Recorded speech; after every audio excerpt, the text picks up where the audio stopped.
All right. Welcome. Really Hello, nice, actually, one yeah. and all. We are here with another live episode of the wide world of electronic sports, featuring our lovely co-host here. How you guys doing? Doing Yo, so good. It's How are you always good doing, to see Danny? you. I'm feeling pretty good. Got a fresh cut. The summer heat was getting to me. Got no Glad to have complaints. you back. Yeah, exactly. After last week, Yeah, there you was know, some ruckus going on. yeah, car explosions. Don't worry, it wasn't an action movie. Just people around me, apparently. Just the suburbs of Chicago, right? Yeah, just every you day's an know. action movie in Chicago. That's right. I am not going to go into this narrative. All right. Yeah, yeah. Not Let's going- let's cut it. Well, yeah. How you doing, Rodney? I'm doing good, man. I can't complain. Very happy to be back. There's a lot of stuff. So I'm gonna put my headphones. A lot of stuff that went down this week, and I'm just happy to talk about it. I feel like it's just been too long. Yeah, for sure. I'm really excited to get into some esports news. This is episode 141. So yeah, getting up there. Very excited. Tons of huge news. So what do you guys say we just kick it off? I'm Let's ready. get it. Who wants to take this first story? I'll take it. Let's go. Okay. Called it. The big news of the day is PlayStation, Sony PlayStation, is going to acquire esports platform Repeat.gg. So I had to dig a little bit to find the news post on this, but I found it for you. And as the website states, we, as in Repeat.gg, have been talking with SIE, that's Sony Interactive Entertainment, for some time now, as we wanted to ensure that our vision and goals aligned. At Repeat, we have always focused on esports for everyone. We want to bring the thrill and rush of competition to every gamer, no matter your skill level. We did this by creating automated, easy-to-enter tournaments that can scale to millions of simultaneous players, and have always focused on creating an inclusive environment where players could compete, improve, and have fun. SIE mirrors this vision, and with their support, Repeat will have the opportunity to scale and create esports events for millions of players. Our goal is to deliver some truly unique experiences at a scale we would not be able to without SIE support. Yeah, this is pretty cool. I actually haven't messed around with Repeat.gg very much, but like, it's a pretty big platform. They have tons of tournaments spanning all kinds of games, all kinds of platforms, and they're adamant that this acquisition is not going to bring their focus to only PlayStation games. And just to kind of go into their background a little bit, Repeat is a platform where basically anyone can sign up for free or paid tournaments with cash prizes. I mean, these are, just online tournaments run for all of the most popular esports games you can think of: Fortnite, League of Legends, you name it, it's out there. And it's just a way for people who, like, if you're not able to get into the LCS or whatever, obviously, but you feel like you have the skills to actually bring it in League or so, a game like that, you can go on to Repeat, join these tournaments, and maybe even win some money by doing it. It's really cool. And they do have a large scale right now. I mean, they say they can scale to millions of simultaneous players already, so I don't know what their acquisition, by Sony is going to allow them to do that they're not already doing. Obviously, it would allow them to bring millions of players to Sony's games, and with these free to enter tournaments with cash prizes involved and everything. Well, yeah. What do you think about this, Rod? I think this is a pretty big deal for Sony and their take on esports. I mean, because they're just trying to take over everything, it seems like. It seems like, I guess it could be kind of like a double-edged sword. They are trying to take over everything, but it could also be looked at as we're just trying to do our own thing, man. Like, we don't want to use Smash GG or Start GG or Pepper GG and all the other GGs that, like, you can do the same thing on. And, of course, the partnership with Evo and just everything, it just really feels like they're starting to create their own, like, little, dare I say, their own little Disney World or something, man. They just want to do everything in-house, create the experiences that they want to create without having to worry about other intellectual properties kind of getting caught in the crosshairs.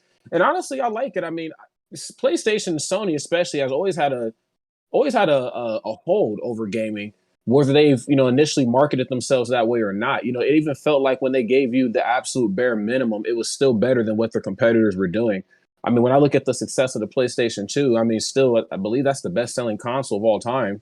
Um, with I know so many millions of units moved. I'm like, okay, if they can make plays like this and they can literally stop the world and drop a PlayStation 5 restock, I mean, they certainly know what they're doing, and it's time for them to just be themselves. I like this. I like whatever direction they're going, especially like with Street Fighter 6 on the horizon. I know we'll talk a little bit about that later, and just everything that they got coming out, especially after that Capcom Direct and stuff too. I'm like, yo, I'm ready, man. I'm ready for everything Sony's doing.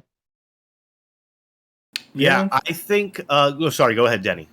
Oh, I mean, I think it's definitely smart on Sony's part to get some kind of stick in the game, pretty much. I mean, obviously they have Evo. There's a lot of other integrations that are. I think that Sony is also seeing some of what Microsoft is doing as well. I mean, keep in mind they just kind of strengthened their partnership with Riot Games, which we spoke about before.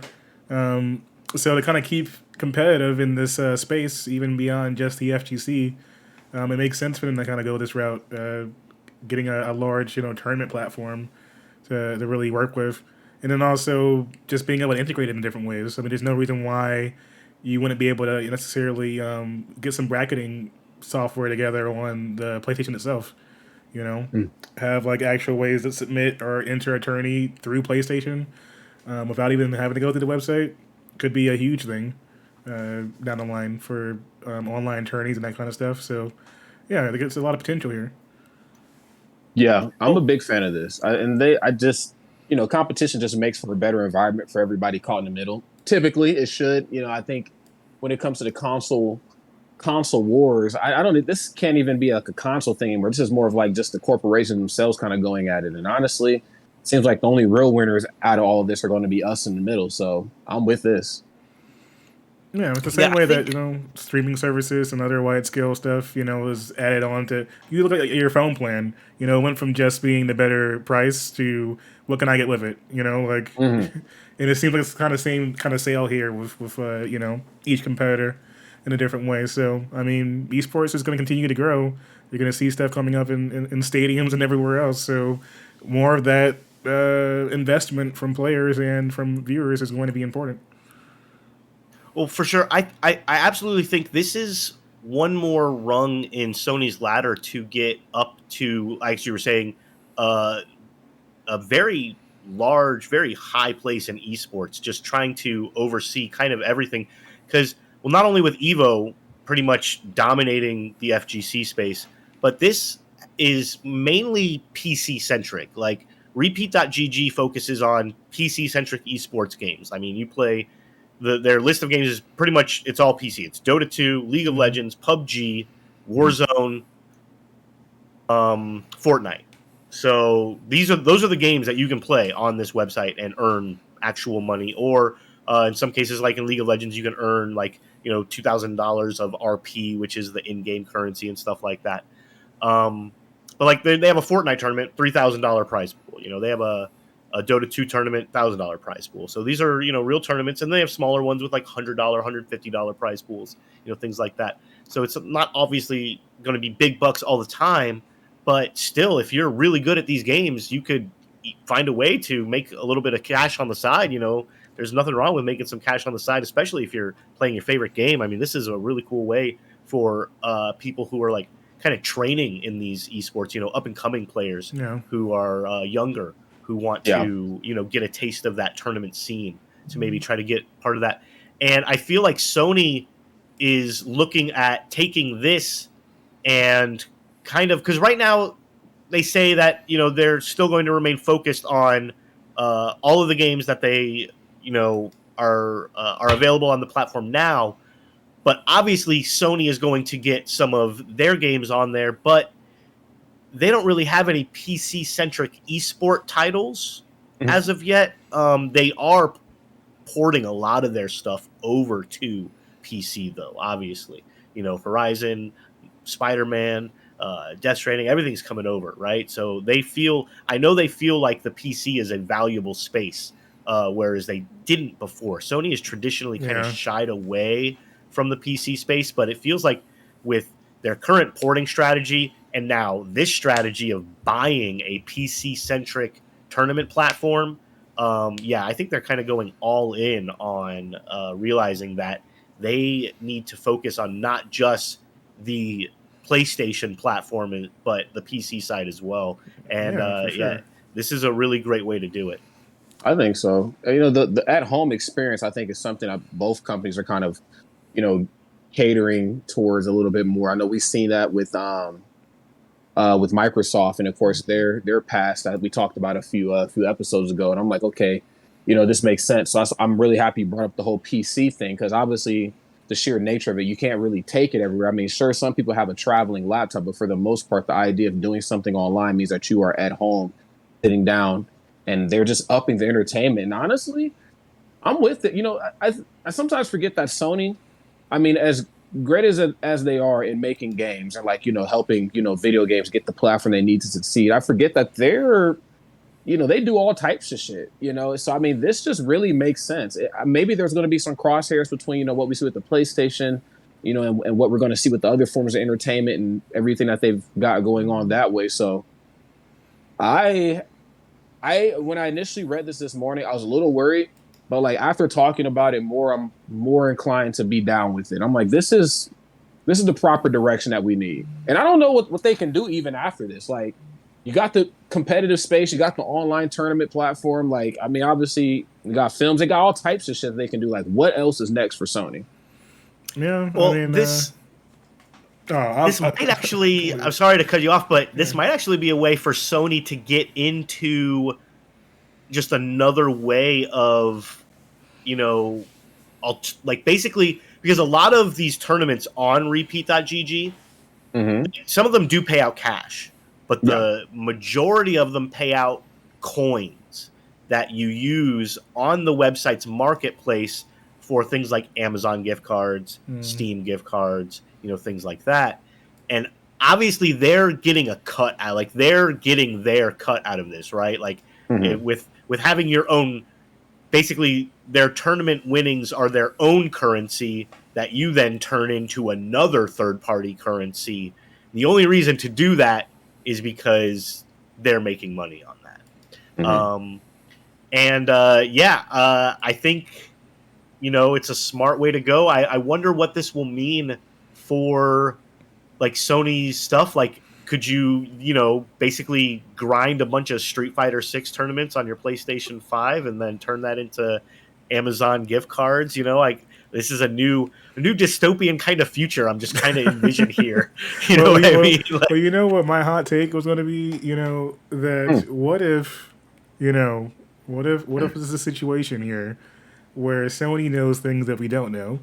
What if they have, plans on integration for some PC action in the future for a game that isn't announced yet, and they're preparing things for that time period, and we still have Street Fighter 6 on the horizon, which has PC crossplay, most likely, with whatever, PS5 and stuff like that. So I could see there being tie-ins down the line, either on the Street Fighter end or in something that may not even be announced yet. I mean, the same way that we see other companies sticking their hands in the different genres of games that they normally don't, in that kind of field. Even though PlayStation has PSVR right now, they might be making some moves for some other situations going on the PC end that might spread into that realm. So I'd be curious to see if there's more to this than just the actual purchase and the passing off of getting some cash off of that brand. No doubt about that. Yeah, they're cooking up something, man. And I'm really upset I'm missing Evo too, because I'm sure Evo will be a little bit of a precursor to what they're going to start giving us here pretty soon. And Street Fighter 6, I feel like is going to be really definitive for this though. The fact that before there was the whole stigma between online and offline gaming, and I know we've maybe touched on that a few times where I've said man, I wish majors would just run more stuff online. Yeah. Not that it needed to 100% count towards the offline stuff, but maybe it can be its own circuit. It can be its own separate thing for people who can't come out. with them acquiring, this company, I'm like, maybe this is that. Like, maybe we could get like an Evo and then like an Evo Online again. That could be two completely separate things, but still hold the same amount of prestige, in the long run. Or similar, I guess. I think this play is more because, like, Evo, like you said, Evo is the prestige play, right? Like, that's you get the best of the best to come out to your tournament, play games on your platform, right? These are all going to be played. I'm sure the PlayStation is going to be the platform of choice at the upcoming Evo 2022. But this, I feel like this is a play for the mass. Like, this is a play for everybody, because they're not changing how they operate on this website. So this website is based for everyone to just sign up and start playing, start joining tournaments, they might integrate into more of they might try and integrate more into how they do online qualifiers or something like that for something more specific. But yeah, you're right. It's the appeal to the mass, get some of that revenue flowing as well. It makes sense. Absolutely does. We'll definitely keep an eye on this story. We'll keep an eye on repeat.gg as it evolves into Sony PlayStation repeat.gg. And we'll definitely be looking at this again, so definitely stay tuned. But let's move on for our next story, and you know what it's going to be. It's got to be Smash, right? You already know. Rodney, tell the people what they already know. Well, there was a wonderful little tournament that went down in Australia called Phantom, and I've talked about Phantom a few times on here. Phantom was the last in-person tournament that I went to before the pandemic started. It was the tournament that almost didn't allow me to come back to the United States. But for all of us who are wondering out there, is there really video games in the Down Under? Well, rest assured, Phantom is here to prove that we do play video games down there. And we do it at a really good level. So this tournament is on the Smash World Tour, which is amazing. Big shout, of course, to Gamer and everybody who are helping to highlight other regions of the world that aren't just United States, Canada, and Mexico. Okay, we all know that we can fight over here, but across the pond, all the way across the pond, as far as you can go on the other side of the pond before the flat earthers walk off the edge of the earth, there is Australia. And this tournament's amazing. It wasn't quite as stacked as we're probably typically used to in American tournaments, but in comparison to the one in 2020, this is a pretty big upgrade, because at the last one, we just had Dark Wizzy, I think, was the only notable player that came out. But here we had Nia Tono, who has unfortunately been missing from a lot of American tournaments. And, of course, we have Mango, the GOAT, IBDW, Zane, Lucky, and a lot of other regional killers. But Nia Tono was able to take it in grand finals. I'd like to say I'm surprised, but I'm also kind of not surprised at the same time. He is, of course, just on a different wavelength of playing. But Australia has some very, very strong individuals out there, and they play a lot of very, just really wonky characters where, if you aren't as well versed in that specific matchup, you can get your neutral checked. However, with Japan being as wide of a region as they are with all their character display, they did pretty well. But Melee, of course, is where people showed up and showed out. Not surprised right there. One thing about these Melee people, they're getting older, and they want to make sure that they're probably spending their time traveling and having as much fun as possible while also handling business. And as you can see, Mango, IBDW, Zane, and Lucky all pulled up. Zane, of course, the statistical GOAT right now in question. I know his results have been kind of weird as of late. Mango, of course, that's the cultural GOAT. IBDW right now he's making a great run right now to be number one, depending on where these next couple tournaments all kind of shake out for him. And of course, Lucky, another legend, was there as well. But IBDW was able to close it out, making this 2 tournaments in a row, double down, then going all the way to Australia from Las Vegas to do some damage. So this is really good. This shows the world that, these world tours are here to stay. Well, one world tour, one North American tour, but they're both here to stay. And I like that with this being the first full year of in-person Smash World Tour, that the Melee players especially are kind of setting the tone and the example that, hey, we can all come out in numbers. Because before, it was just the Ultimate players like Leo and all these guys. We went to Cuba, and then, of course, they went to France, and they went to all these cool regions. But now the Melee players are starting to pick up that slack, where the Ultimate community is starting to kind of feel that, God, I hate to use this word, but it almost feels like the Ultimate players are starting to feel a little bit of that burnout. We wanted tournaments to come back. Tournaments are back. What's up? oh, I just ain't feeling it this week. It's just this is just that. Now, some players do have a legitimized excuse. Okay, personal things you can't beat. But look, we got 2 circuits. You've been crying for years about having circuits. They're finally here. You got to travel. It's what you do. What's up?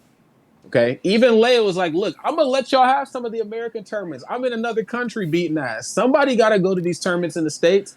But I don't know, fellas. I don't know. If I was a player, I'm not a player. I don't want to speak from that perspective. But if I was, I'd be trying to go to everything as humanly possible because I'm trying to get that money and I'm trying to get to the Smash fucking World Tour finals for both circuits. 2.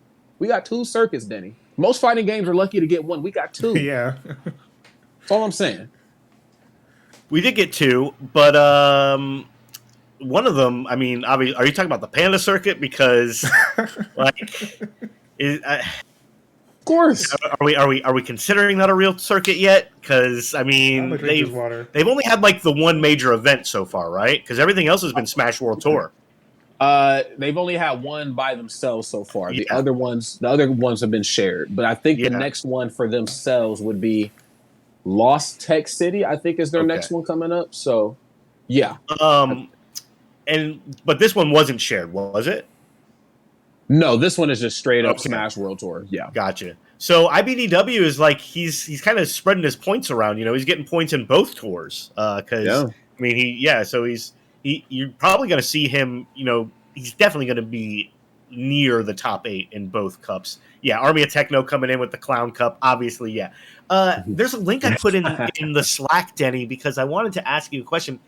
If you were watching the Melee finals with IDBW, did he really drink a shoey on stage? So that's this picture. Yeah, that's the thing. No, I've talked to our resident Down Under expert, the man, the myth, the legend, Samuel Chandler, Surfer Boy himself. I've talked to him extensively about the shoey because I like to bring up all things Australian with him. Obviously, he knows these things, and so yeah, I know about it. But did he really like right there? These guys, dude, when I went, they asked me like at least 15 times throughout the course of the week, because I was there a full week. And they were like, yo, Rod, will you do a shoey? Will you do a shoey? I'm just like, nah, I'm just not cut from that type of cloth. Y'all need y'all to understand. Like, we was just raised different. I'm not doing that. Oh, but come on, Mike. You know what I'm saying? I'm just like, I'm not doing it. But I did try Vegemite, which was good, you know, in its own strange way. Like, I was a fan, you know, but I was like, the shoey is pushing it. But like that type of like fun, almost like kind of party, almost like adult college fun. Like a lot of them still hold on to that type of like behavior in a good way. Because obviously, you know, that behavior can go in a very bad direction, but they like to have fun like that. And I'm like, I like to watch y'all have fun. I'm not drinking out of no shoe, Australia. I'm sorry. I don't even have health care in my country. If I fuck around and drink out of shoe, like whose shoe and where's the shoe coming from? Like there's so many questions. And that's another, so many questions. Yeah, he's wearing 2 shoes. That's somebody else's shoe. Like, so that is not your shoe. Nah, bro. Especially like after a Smash tournament, you get a shoe from a Smash tournament. Bro, that shoe done been every damn way. No way, bro. That's some fear factor shit. That's like for your next challenge, you have to drink a shoe. I need to know. We need to get. I mean, I know that's a big get to get IBDW on the show, but if we can, and I believe we can, we need to ask him about his drinking shoe. Yeah, did he bring it himself? It's a good question, Tilted. I mean, if you were going to Australia to perform in a high level tournament and you knew you had a chance to win, obviously he probably. I mean, if you go, you go to win, right? You go with the mindset that you're going to win. Yeah. Bringing an unworn brand new shoe is maybe not a bad idea. Yeah, but like they want you to use a used shoe, and I'm just. Look, I already don't like beer. I'm not a beer guy. I like cocktails. I like Jack and Coke. I like my old man drinks. And I guess beer is technically could be considered an old man drink. But beer already is a no-go for me. Out of a used one, a shoe is like your cell phone, underneath of your fingernails, your mouth, and the bottom of your shoe. Probably some of the dirtiest things you probably come in contact with on a daily basis. I'm not drinking out of somebody else's. Can't do it. I mean, even if that was like a fear factor situation for money or something like that, all of that goes out the window when you toss in the fact that it's at a Smash tournament. I can't. It'll be different. Like it's still terrible regardless. But I want to know where your after line days is, Denny. I want to know where your shoe line is, Denny. Which shoe in which situation would be like, you know what? Okay, fine. We'll do this. All right, well, let's not get into this too much. We're getting dangerously close to sauce talk territory here. But no, let's talk about how a lot of these tournaments have felt like, and we've said, to be kind of super regionals more than majors. And would you agree that this was kind of Australia's super regional, as has been the case for Phantom, maybe? This is tough, because they have two really big fighting game events, this one being more Smash focused, but the last one I went to, I believe, had other games there as well. But of course, it's like the topsy-turvy. When you go to a fighting game event, Smash is going to be there, but it's not going to be done to the extent of the other games, with the exception of this year because of the Panda Cup partnering with CEO. And then, of course, this one is the topsy-turvy of that. I think the only other one is BAM, Battle at Melbourne, or Melbourne. That's what they say, Battle at Melbourne. Yeah. BAM's a strong title as well, and I believe BAM was also on BAM wasn't on the Smash World Tour. So I think only Phantom is. And I think this is their Smash major. Like, even when we're looking at the stage right now, like I know you just had it up in B-roll. Even like when I'm seeing where IBDW is standing, that whole LED big screen thing right there, that wasn't there at the last one. So this is a completely different venue.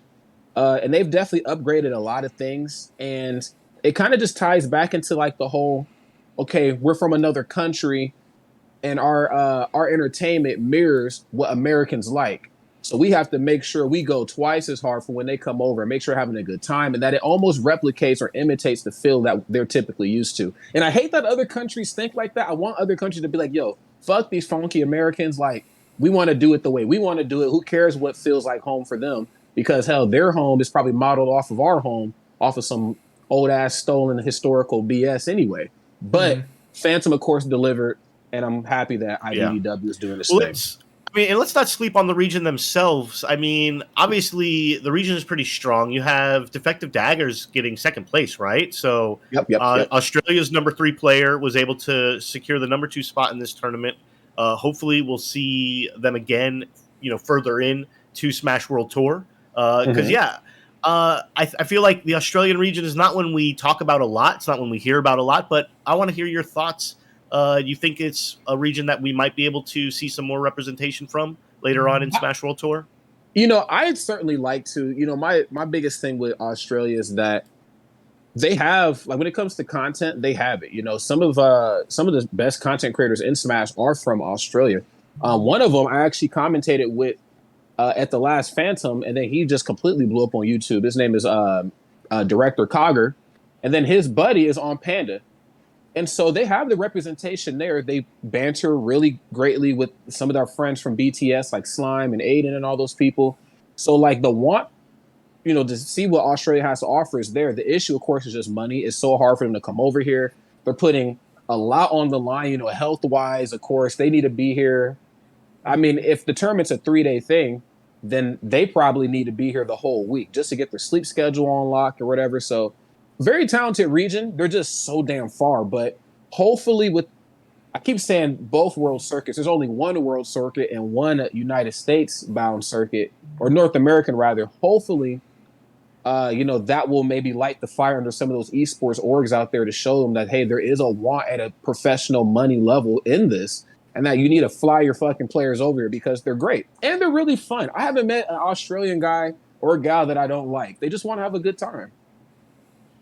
There he is. Yes, the Shuey talk. We even had it on screen for you, Sam. IBDW winner of Melee at Phantom 2022. What city was this in? This should have been in Sydney. This is a Sydney. Okay, so this is a Sydney major. Got it. So you got your Sydney major and you got your Melbourne major. That makes sense. Different sides of the country, I believe. So yeah. But yes, he did a shoey on stage after winning the tournament, which is in true Aussie fashion what you're supposed to do, even though it's gross. What a legend he is indeed. Nietono did not do that after winning Ultimate. No.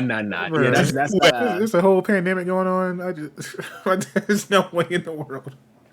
nah. One thing about the Japanese players, man, even before the pandemic, they just like not to veer the conversation off too much, but they just caught so much of like the worst end of everything, like news wise, culturally, like when it came to like the pandemic and just getting sick. And they always wore masks. They always took, their health very seriously because they just know. They're like, yo, America's kind of gross.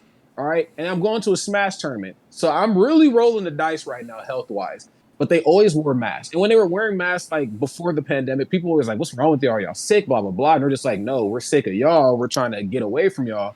And then the pandemic happened. And then, of course, everything that was going on with them, of course, was going on. And I'm just like, damn, like they just culturally always took this shit serious, man. Like, D'Antonio ain't drinking out of no shoe. It ain't happening, man. It's not going to happen at all. I don't think you could pay that man any amount of money to do it.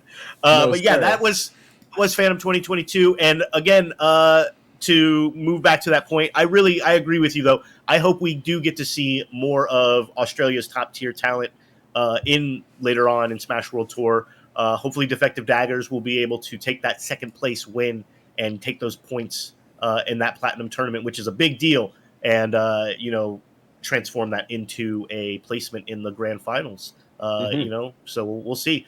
We'll be moving on, but that's not the last time we're gonna be talking about Smash World Tour. We'll be talking about it all year until we get to the World Finals. So definitely keep it locked right here. But let's move on to something more Smash adjacent. Adjacent. Yeah, there's the word. Yeah, let's move on to it. And it's WB MultiVersus. It's got an open beta starting. Is the hype still here? Denny, take it away. You got to still be hyped for this. I mean, I am still looking forward to MultiVersus because I haven't gotten the time with MultiVersus like some other people have. So yes, really? I'm looking forward to getting my hands on. A little salty, a little jealous there. Yeah, look, I haven't gone to play with Adventure Time characters Velma and Shaggy. Look, all right, there's plenty opportunity for this game to take off if it actually is fun to play. I mean, I feel like that's the key factor that people keep skipping over is the actual fun factor. It has to actually be fun. If it is, you got everything else going for it. I mean, like it's pretty much a bag. Like you got quality voice acting, you got quality content. The game looks good. It's going to be on platforms with crossplay. I mean, all those things lining up for it to really take off. Yeah, I think the hype is still here. I absolutely agree. It's all the things that you just mentioned are bullet points that I'm looking forward to experiencing. I do want to play the game. I don't know if I'm going to gel with its more doubles-focused, gameplay.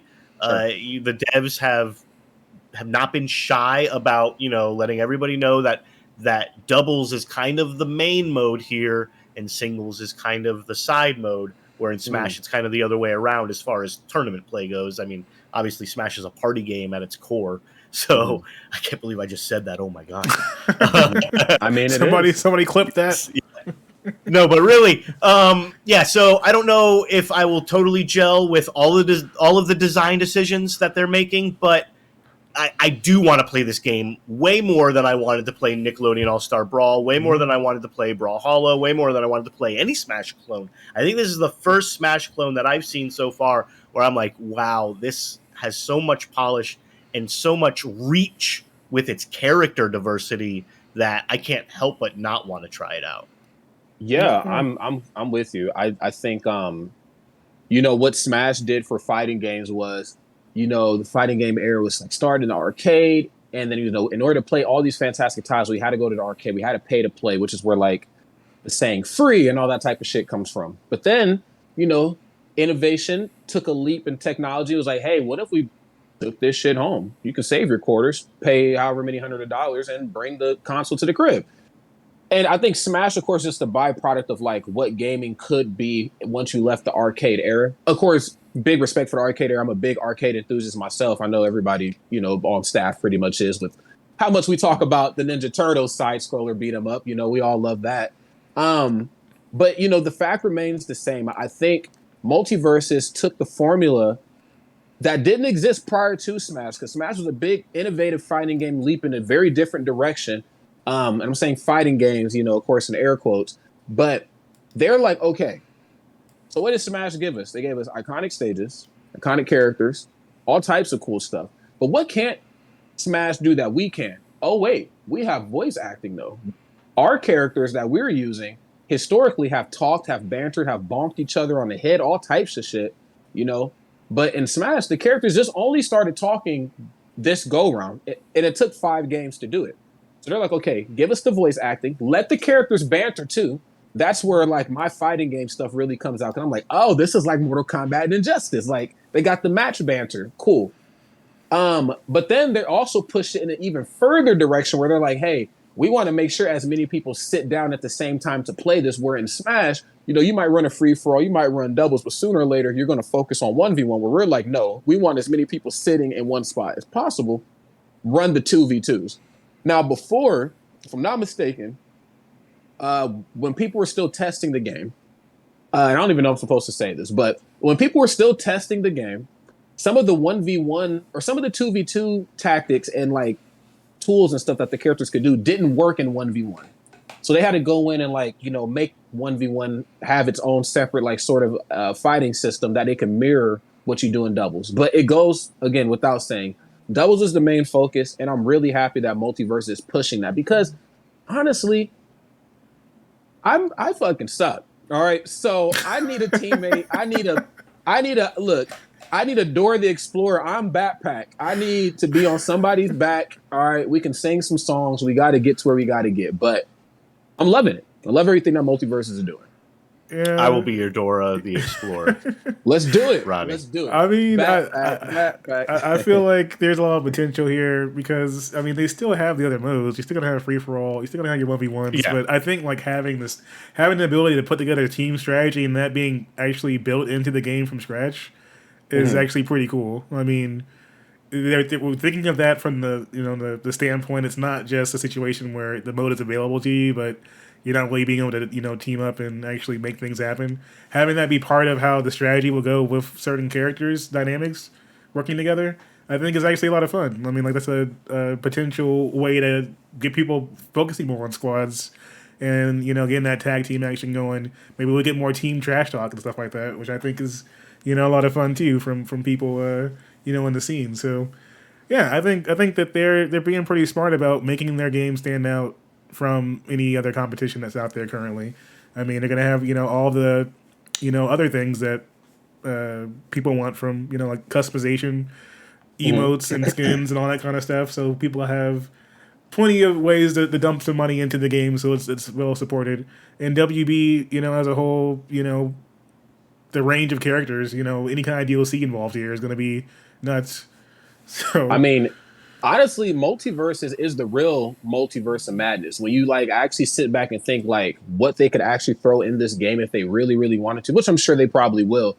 The possibilities are really endless. But I think it also crosses over well with fighting games too, because a good chunk of this cast, especially when it comes to the DC characters, are very familiarized, or the fighting game communities are very familiarized with them, coming from, of course, Mortal Kombat, the last few Mortal Kombats actually, and then of course the last 2 Injustice titles. So. Yeah, this is cool. This is this could be the game that, how Dragon Ball Fighters and Marvel vs. Capcom, kind of brought the fighting game community together for a short period of time, or how the world was in perfect harmony when Pokemon Go existed that first couple months.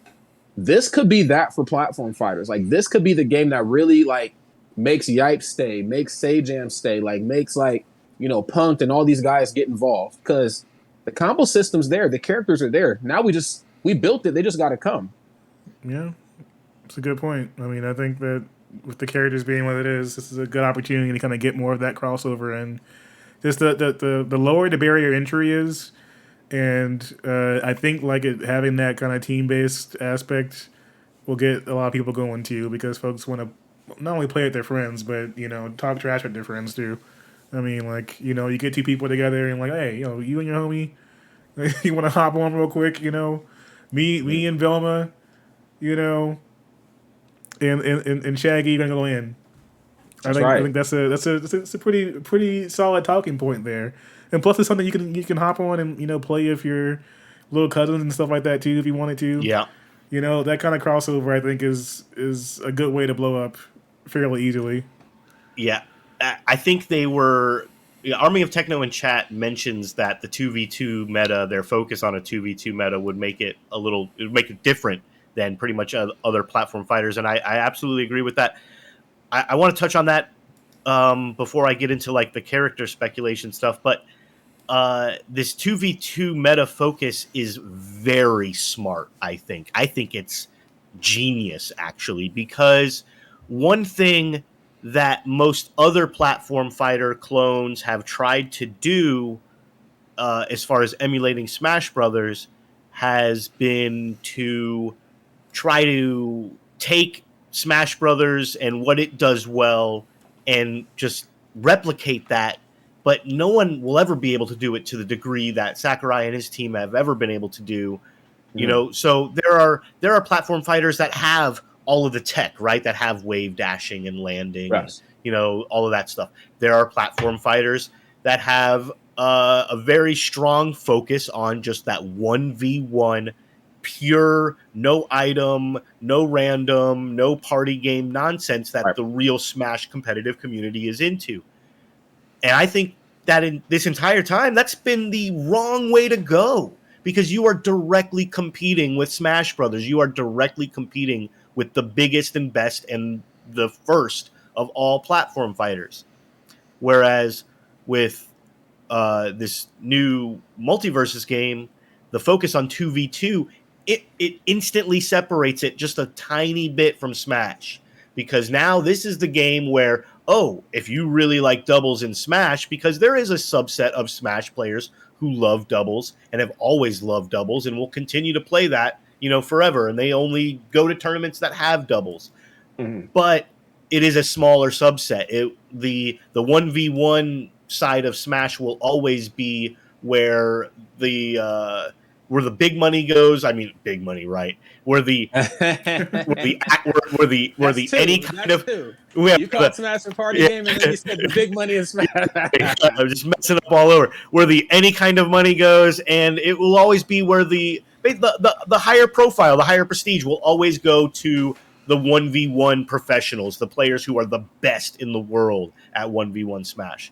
Those will always be considered the GOATs, and a lot of them do cross over into doubles, but a lot of them don't, because it's just a completely different practice. And you know what I mean? It takes away your time from being the best at singles. And yes, I feel like MultiVersus, by focusing on doubles, it's such a genius move to instantly try to separate yourself just that tiny bit from Smash Brothers, because now this can be where double players who feel like their subset of community in Smash isn't looked high upon enough, like they can go over here to this new game and find new metas, new characters, new ways to combine character specials to get crazy combos going. I mean, MultiVersus, they've just made this game for them. And like you said, this is also an easy way for people who are into platform fighters to just get a friend to play along with them, or a family member, just someone else, because the appeal is so broad. Like you were saying, that you will easily be able to find someone who would be like, I'll play that. I'll play some MultiVersus with you, Well, try something out. That's just one thing I think that's really been missing from fighting games in general, is the team aspect. I know we have crew battles and stuff, and of course crew battles are a little bit of a different sort of team-based thing, But it still comes from 1v1 though, right? Like without the 1v1 scene, you wouldn't have crew battles. That's 100% correct. And so with this, I even think of like people who aren't, like I think of like Punk. Like I'll just use just a random fighting game player, for example. I'm gonna use Punk. I can imagine him sitting down with a pro, or even somebody who's better than him at Smash, because the skill set doesn't really translate over the same. Like Smashers sometimes pick up fighting games and they do pretty good, but the fighting game players come over to Smash and it's just like, what the fuck is this? For obvious reasons, completely different approach to the meta. But I'm like, imagine if Punk was able to sit down with somebody on his level, or somebody who's better than him, and that can coach him through a 2v2 that will, hey, this is what we did, and we did well. Obviously, like I had to pick up the slack, but like this is what we can do differently, as opposed to that one-on-one where it's like, what did I do wrong? Oh yeah, I just beat your ass. Like, I can't even really explain it. So I like this. Doubles kind of brings that introductory period, that all fighting games have, but they highlight it a lot more. And there was a Fuse Melee circuit years ago. People tried like a doubles thing, but it never really stuck. So Exactly. you know what? If Melee can't do it, MultiVersus will do it. I feel like that's absolutely right. Some of that core in there. I mean, I also do want to bring up, since this was they've been talking about the beta announcements and those kind of things, that they're being really smart about all the tie-ins here with the beta as well. So with the beta and those kind of things, like you'll be able to actually have cross progression go through from one end to the other. So they're thinking more to long term with signing up people to play and then getting more people to get involved in other things. I mean, there's going to be some Twitch drops and stuff like that to get a copy for early access. It seems like they're working on the marketing side from each tier, both from streaming to the YouTubers that get involved, and all the other aspects of the marketing side. I think has been really kind of smart for getting people to actually know what this game is from the get go, and saying, hey, you guys love watching Cartoon Network or whatever. We got Adventure Time in here and Steven Universe and Batman, all in one game, all right here for you. Tell your little cousins, little nieces or whatever, they can hop on and play together if they want to, and and it's free to play. Like those kind of things alone, you don't have to worry about having somebody nagging you to spend $30 on a game or whatever because they keep seeing commercials for it. Like it's going to be, I don't know, there's a lot of potential here for it to be a big thing. Is this going to be the Fortnite of Smash? This could be the Fortnite? Do you think we will see a lot more marketing push and promotion on Cartoon Network versus what we saw for NASB on Nickelodeon? I would like to think so. I think with how many IPs are involved with this and just, everything. And of course, just how iconic too these characters are. I mean, I don't want to take anything away from Nick, but like when I just think of iconic cartoon characters, like the first so many on that list are like, Cartoon Network characters. Like when we think of some of the most iconic superheroes, this is like, the first three are DC, right? And then Marvel is in there, like in that later half of top 10. But it's I hope that they, do what they're supposed to do when it comes to that sort of approach, using basically the world that these characters come from to help push and market this game in a way that, like, hell, we could get this on TV.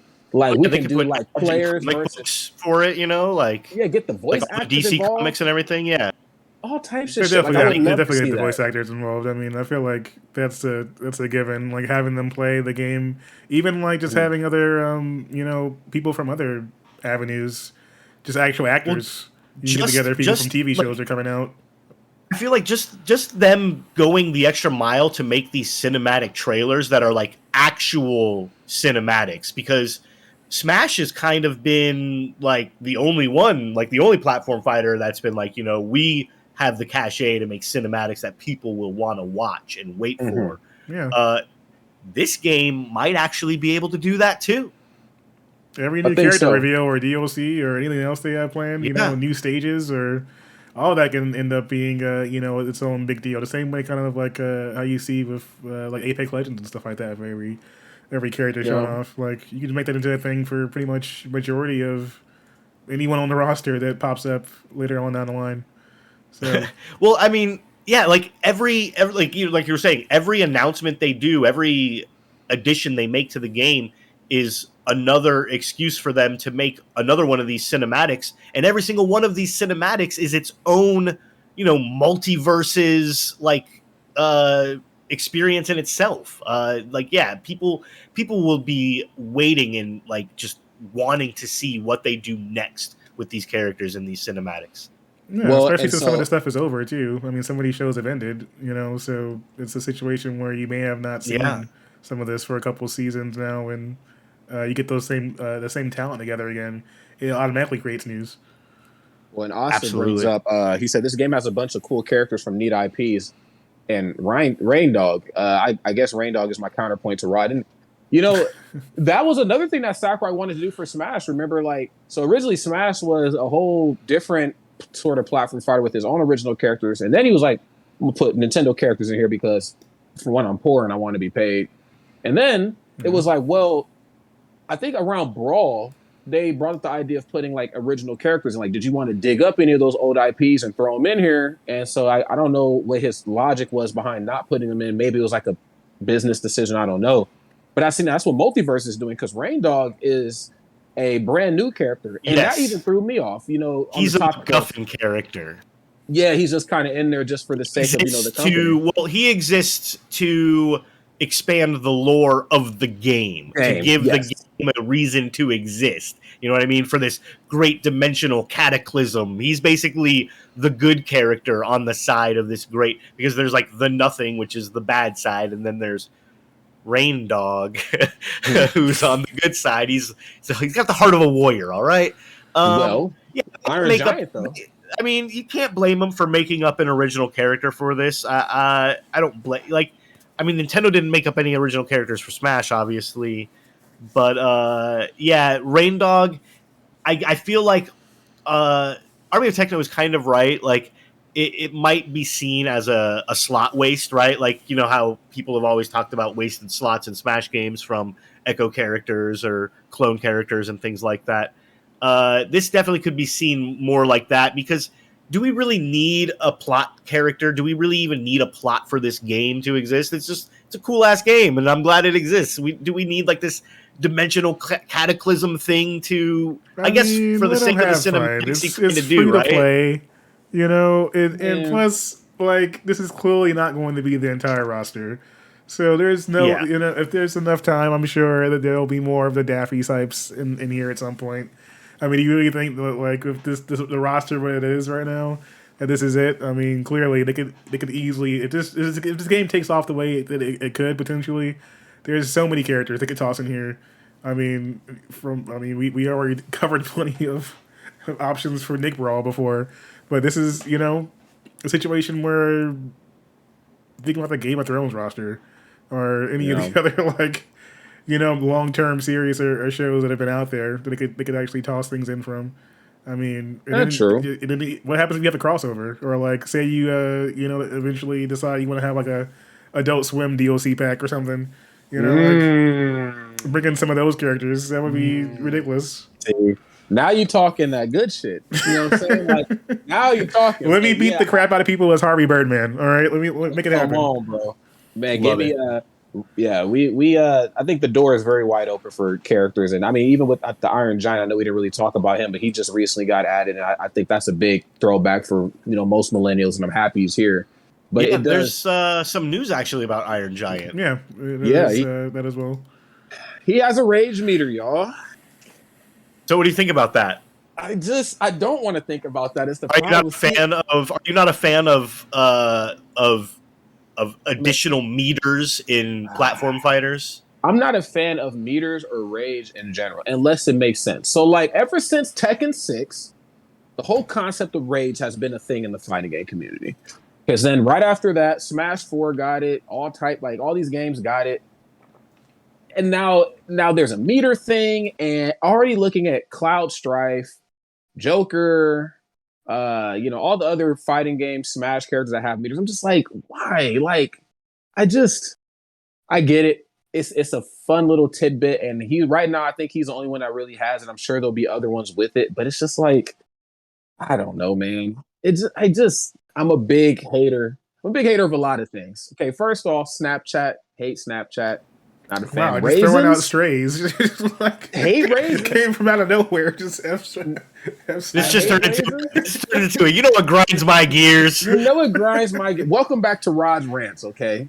I hate raisins and I hate rage meters in fighting games. And now, unless you need to have a meter, like Akuma and Tekken, it makes sense or something, fine. But a rage meter, I'm like, what? Why? I don't know. I mean, it makes sense. You're right. It makes sense for the character. The character in the movie has a point because he's trying to show that he can be a peaceful robot, right? Because he was a machine made for war, but he knows that he can be more than that. So exactly. So he stayed peaceful up to a point. Iron Giant, spoilers for anyone who hasn't seen the movie. He stays peaceful up to a point, but then it gets to the point where he just cannot contain it, and he has to go ape shit on all of these tanks and destroy them and everything. And it's awesome. It's a great movie. You should go watch it. But you're right. So it makes sense. It fits the character, but I don't think it will hurt the game overall in any sense. No. It won't. It's just something I get annoyed with. Like, it's just, I don't want to say it's lazy, because when I think about it, there's not very many innovative ways you can make characters work in a platform fighter that will still keep it fair. Because unlike, traditional fighting games and platform fighters, the whole thing is innovation. Most of these characters I've never met before, so they need to be able to do things that, they can't typically do from their own games in very cool and different ways. And like, I get it. But I'm just like, a meter on somebody that big and fucking strong? Like, I know it's going to be crazy. Is he even that big, though? Like, he's supposed to be like 30 feet, 40 feet tall, but he's like, what, twice the size of Superman here? I don't know. I don't know. The scale seems off. It's very off. But I mean, it's kind of like how else are you Ridley gonna make it work though? I mean, without him being like a boss character or something, True. You gotta make something happen for him to like. I mean, it's a platform fighter. He would crush most platforms. Sudoku versus Capcom did it. Yeah. Very true. Very true. That's a good point. Very good point. Yeah, I don't know. I'm happy with what they have right now, and I'm interested to see how the meter is going to work. I mean, I guess only time will tell. Evo, I know we've been talking about that a lot. That's going to be the first we will be talking about Evo. Thing. Yes, and that's going to be the first big MultiVersus anything. I'm so mad I'm going to miss it. I'm only going to be able to go to Evo Sunday if I can even go at all. So I'm going to miss the MultiVersus thing. But needless to say, we'll cover the shit here. So we'll be covering. I mean, it's like $100,000 prize pool tournament for just this brand new game that just happens to be coming out. Yeah, I wonder if they'll have anything at San Diego. People can get practice in open beta for sure. I feel like this is people. If you want to get into MultiVersus, pro play, like it's a brand new game to get into. That it's never a better time to get into it, except like right at the beginning, right when the meta is getting established. You can be part of establishing that meta. Go and get into it. Go 7/26, July 26th. You can definitely start it up. I'm gonna be playing it. What are you guys gonna be playing on? I am going to get it on PlayStation. And the only reason why I asked for PlayStation was because I didn't have a gaming laptop at the time. So I'm like, either run it on Steam on my shitty computer or run it on PlayStation. That has never failed me yet. It's coming. So I was like, I'm just running it on PlayStation for a while. It doesn't really matter, though, because it's cross-platform. It's so great. Yeah, exactly. They're just doing everything right. I just wanted to know, Denny, what are you going to be playing it on? I'll probably be on PlayStation too, just because it's on your PlayStation as well. Yeah, it's sitting right over here. My Xbox is in the living room. Do you feel like, because people are into the point of Smash Brothers to where they modify controllers, they make hitboxes, things like that. Do you see this game getting that far? People getting their hitboxes and whatnot on for MultiVersus? I don't think MultiVersus physically is as demanding of a game as Melee was. We do have a few hitbox users in Ultimate. The one that comes to mind most notably is Captain L.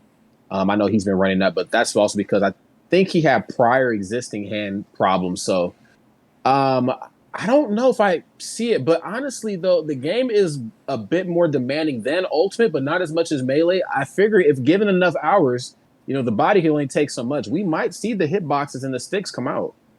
I feel like, because this game being on so many platforms, it just opens up so many ways for people to play. You're right. I didn't even think about that. You're right. Honestly, I'm very interested to see, because I've been wanting to play it on my Pokken controller. I have the Pokken Pro pad. Yeah.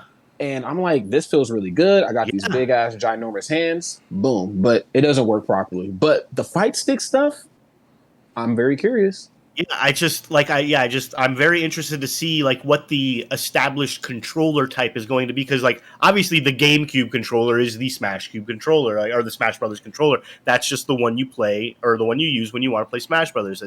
There are people who don't use GameCube controllers, obviously, but the vast majority of pro players use a GameCube controller. It's known. It's on your shirt, Rod. People love it. Exactly. It's been established, but this game just it's completely wide open with the amount of platforms it's going to be on. Yeah, the controller choices are going to be all over the place. Wouldn't it be funny though if Sony was like, we just got this new tournament platform. Let's toss some money at MultiVersus over here and make some things Shit. happen. Yeah. You'd have an instant shift, for some situations there from Wow, the community. that absolutely could cause a big shift. But either way, it's a story we're definitely going to be following. A lot of ties together here with MultiVersus and Evo and Sony and all of these companies kind of tied together in very loose ways. Yeah, it's very interesting to see how these partnerships will form. We'll be covering it, but if you're not following us here on Shacknews Twitch, you won't see any of it. So let's tell the good people how they can do all of these awesome things. I'll start it. Of course, you want to make sure you click the notification bell, click the little heart icon, make sure you're following us here on the channel. That way you'll get notified every single time we go live. We're going live all week long with all kinds of great shows. We got Wide World of Esports, of course, the one you're watching, but we have other shows that we do. They're super informative and they're super fun. We got Let's Plays with Steve Tendo. We got Collecting Culture with Retail Therapy. We got Pop Culture with Pop Goes the Culture. We got more Let's Plays with Jan and his amazing air setup. He has this flight simulator setup that you just cannot believe until you see it. It's super incredible. As well as Indie Licious with TJ. We got The Dump wrapping everything up on Fridays. Just all kinds of stuff. You don't want to miss any of it. But if you're not notified, if you're not following, you might miss all of it, and that would be a shame. So make sure you do those two things. If you want to help support all of the great content, make sure you get make sure you get a subscription going our way. You can click on the button to subscribe. You can throw $5 to Twitch, and we'll get a chunk of that. Or you could link your Amazon Prime Gaming, or you could link your Amazon Prime account to your Twitch account, combine them into Prime Gaming, and then you get a free sub every month. You're not paying $5 for that. You're paying for Amazon Prime, but you're already paying for Amazon Prime for all the other spend stuff that money for Prime Day last week. Exactly. You linked that account already. Go ahead and toss us a little of that sub money. That's Denny. You took the words right out of my mouth. Toss us a little bit of that sub money. It doesn't cost you anything, and it really helps us out. It takes $5 away from Jeff Bezos, and we love taking $5 away from Jeff Bezos, one sub at a time. Army of Techno with the gift sub to Pantsberg. Congratulations, Pantsberg. Thank you so much. Get the sub hype going. Thank you so much to Rumpo Plays earlier. Also re-upping his Prime Gaming subs. Thank you so much for that. I'm going to be re-upping mine in a few days. So go ahead and check yours. You might have a re-up available right now. It could be there. Yeah. Moving on, though. If you don't see us here on Twitch, you can also check us out over on YouTube, though. Rodney, what's up with the YouTube channels? What can they check out over there? Well, see, the great stuff about YouTube is that just in case you wanted to be lazy and not catch the live broadcast for whatever fucking reason, all the cool parts, all the cool highlights, or sometimes the entirety of the broadcast is uploaded to our 2 YouTube channels.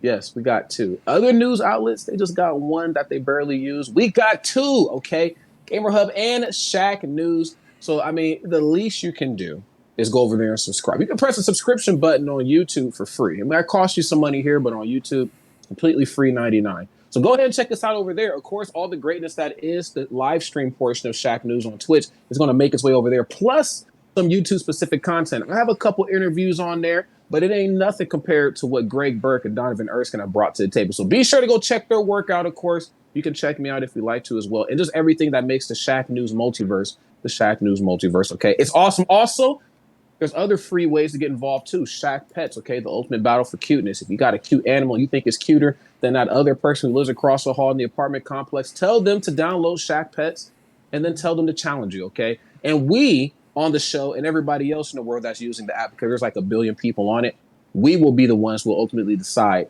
who is cuter. And then the pet that's not as cute, we have to throw that pet away. They got to go bye-bye. I'm kidding. We know it's all fun and games. They can play again. And that's the beautiful part of this. Or if you just want to show your pet off that's still with you, or who has unfortunately crossed over to that cute, furry, great beyond in the sky, there's a memoriam section. So post, okay? We can't stress it enough. You can become a winner. We're going to talk about it at the end of the show. Of course, you still got to keep kicking it with us before we get to the Shack Pets and the Cortex portion of the show.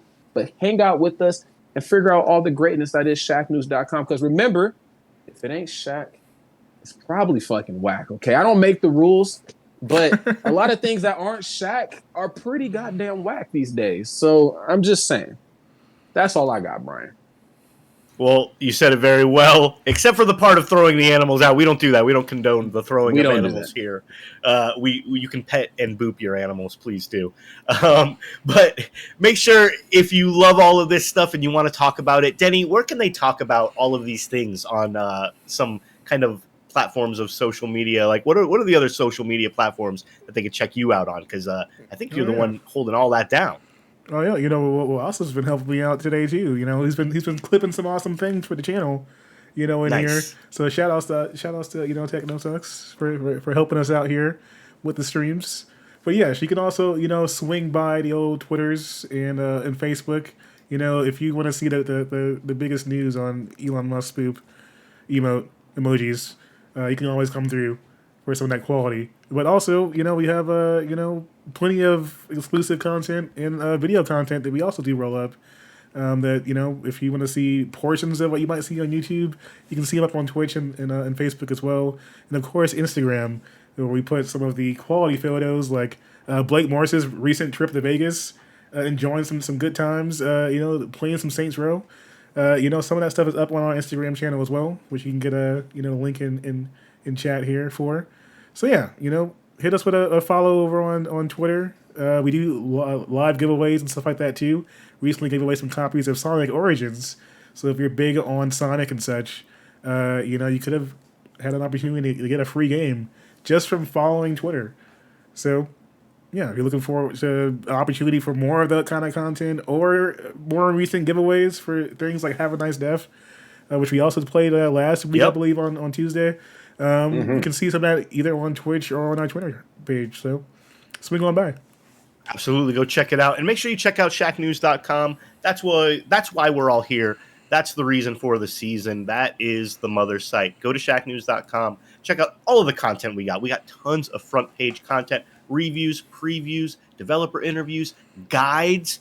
If you want to know how to do a certain thing or find that certain whatever in a video game that you're playing, like Destiny 2 or Red Dead Redemption 2 or whatever, we have tons of guide content that is excellently written that will help you sort through your favorite video game.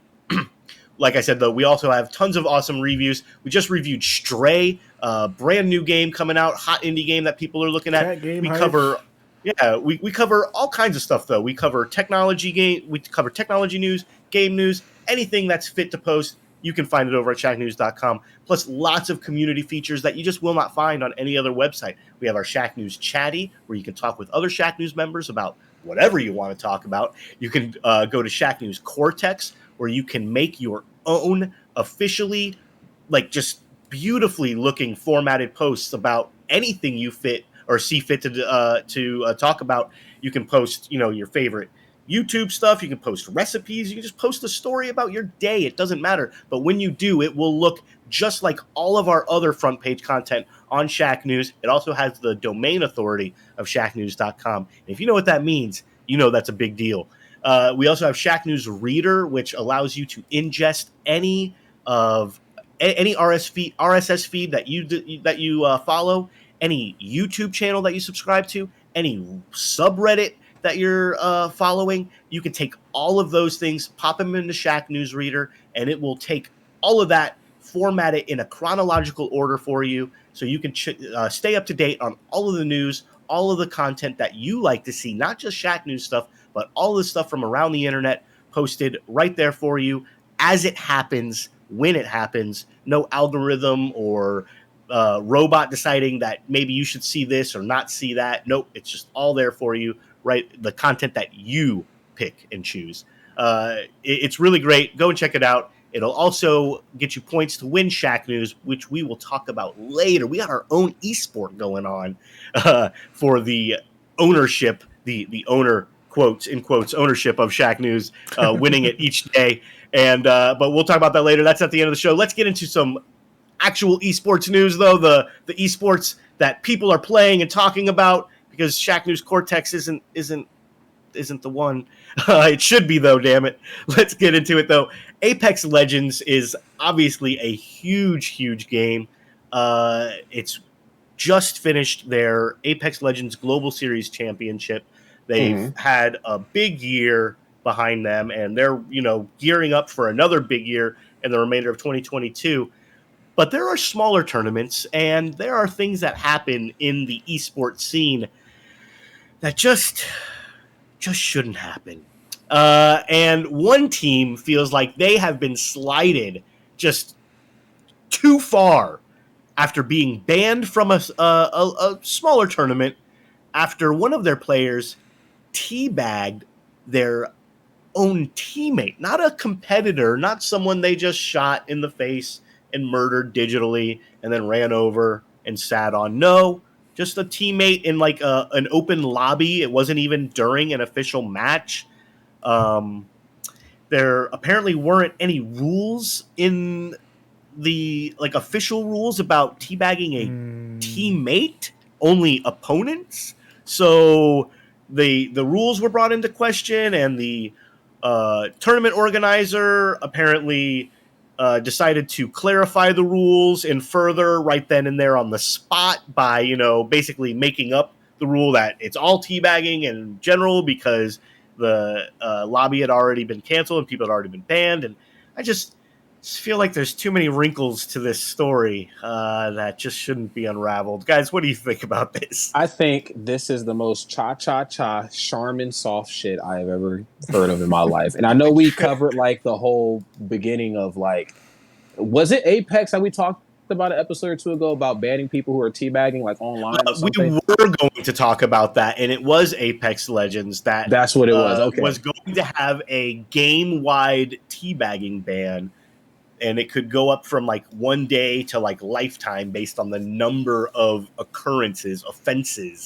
It was all fake, though. It was fake news. It was something that was just made up. So obviously, we're not going to report on that. So this is basically fake news turning into real life.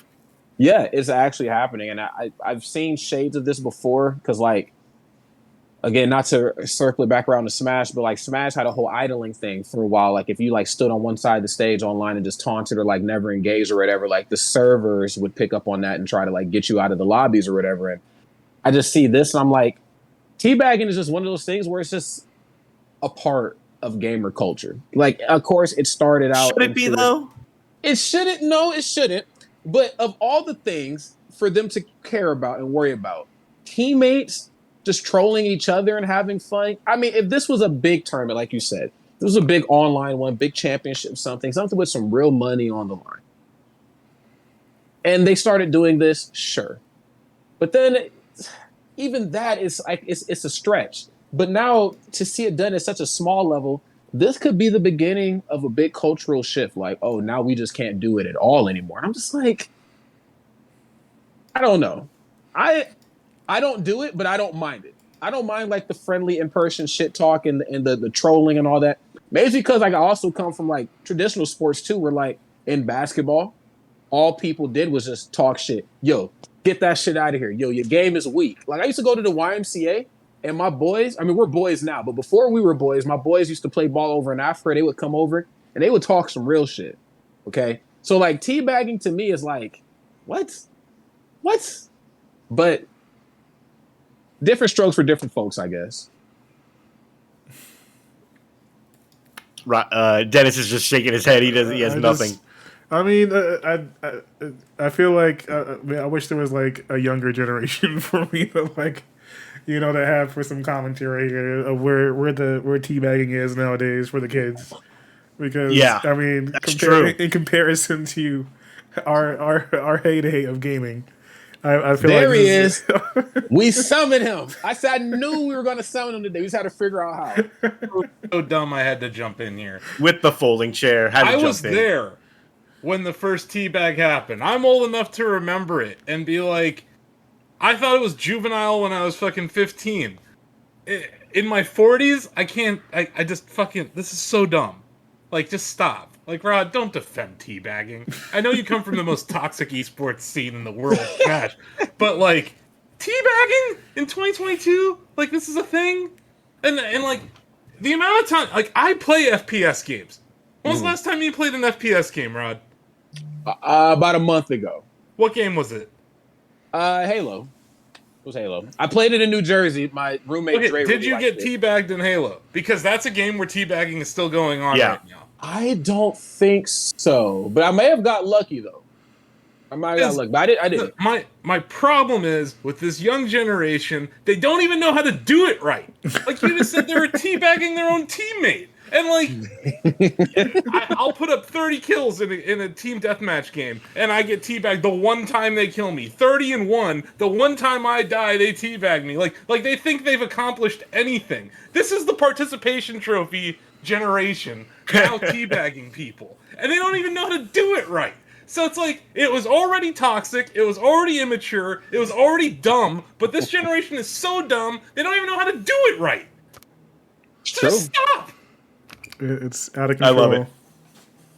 What if there was a class? Hear me out. If so, there was a class on how to teabag. We don't 101. need classes. No? We don't need to keep pushing this into the meta. Like, we need to stop with this shit. Like, Fortnite, how much money do people throw for fucking Fortnite emotes? Like, how much money do people throw at their screens for Fortnite emotes? That's You could true. argue that the teabag was the first FPS emote. But, like, it's ridiculous. This is like 26 years later, and we're still doing this shit. Like, come on. There's better ways to talk shit. Not only that, we're acting like it's a big deal to be banned from this tournament that is nothing. This tournament is true. It's nothing. It's nothing. That's what I mean. It's much ado about nothing, Skankor. Like, everything around this story is just a big bowl of nothing. And then, like, there are games out there like Splitgate, though, that actually encourage teabagging. Yes, that it's a part of like a... There's a mode! It's called Teabag Confirmed! Like, stop! We need to stop this shit. Like, FPS as a genre is full of toxic players. We do not need to encourage them to be more toxic. I feel like... I don't know if I agree with the tournament organizer in the fact that they maybe like clarified or changed their rules just right there in the heat of the moment just to satisfy their own ruling. I personally don't agree with that kind of thing. But for them to have a no teabag, zero tolerance policy, I do commend that.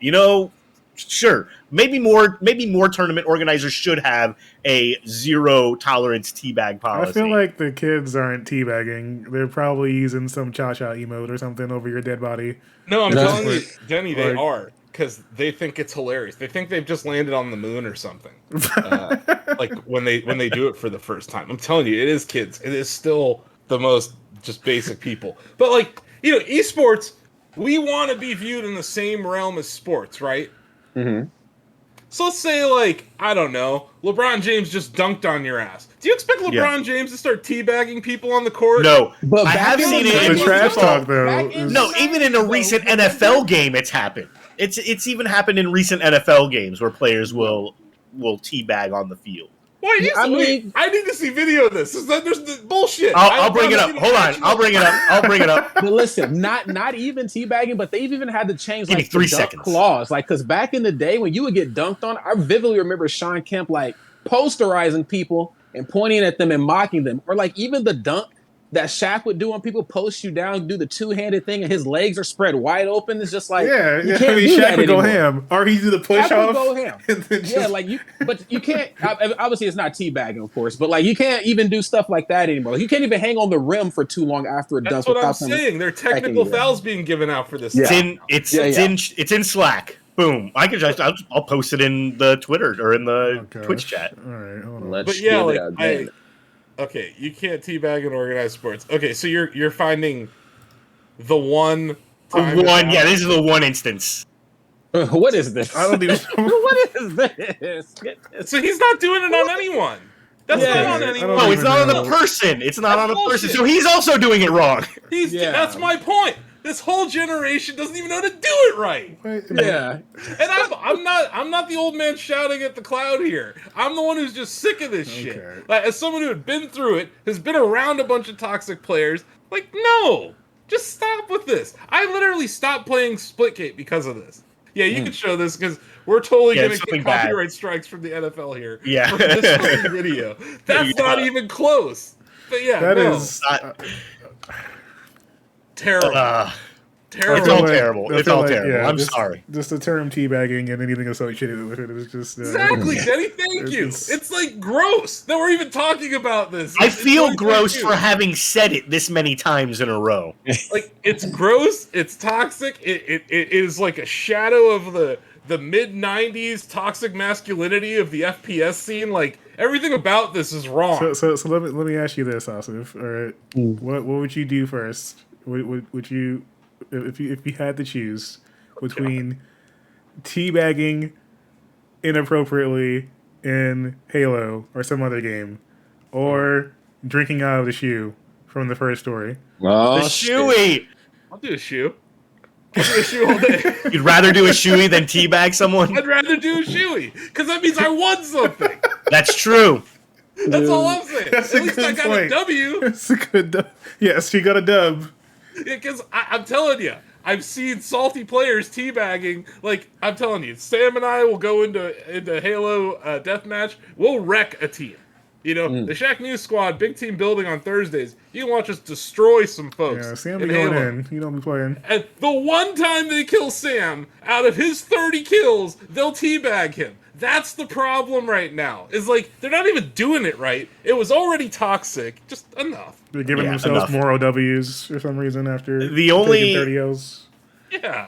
The only take I have to say from this is to the person who originated this for teabagging their own teammate in this no-name, whatever, Apex Legends tournament, just grow the fuck up. And, you know, let us know when you play in a real tournament.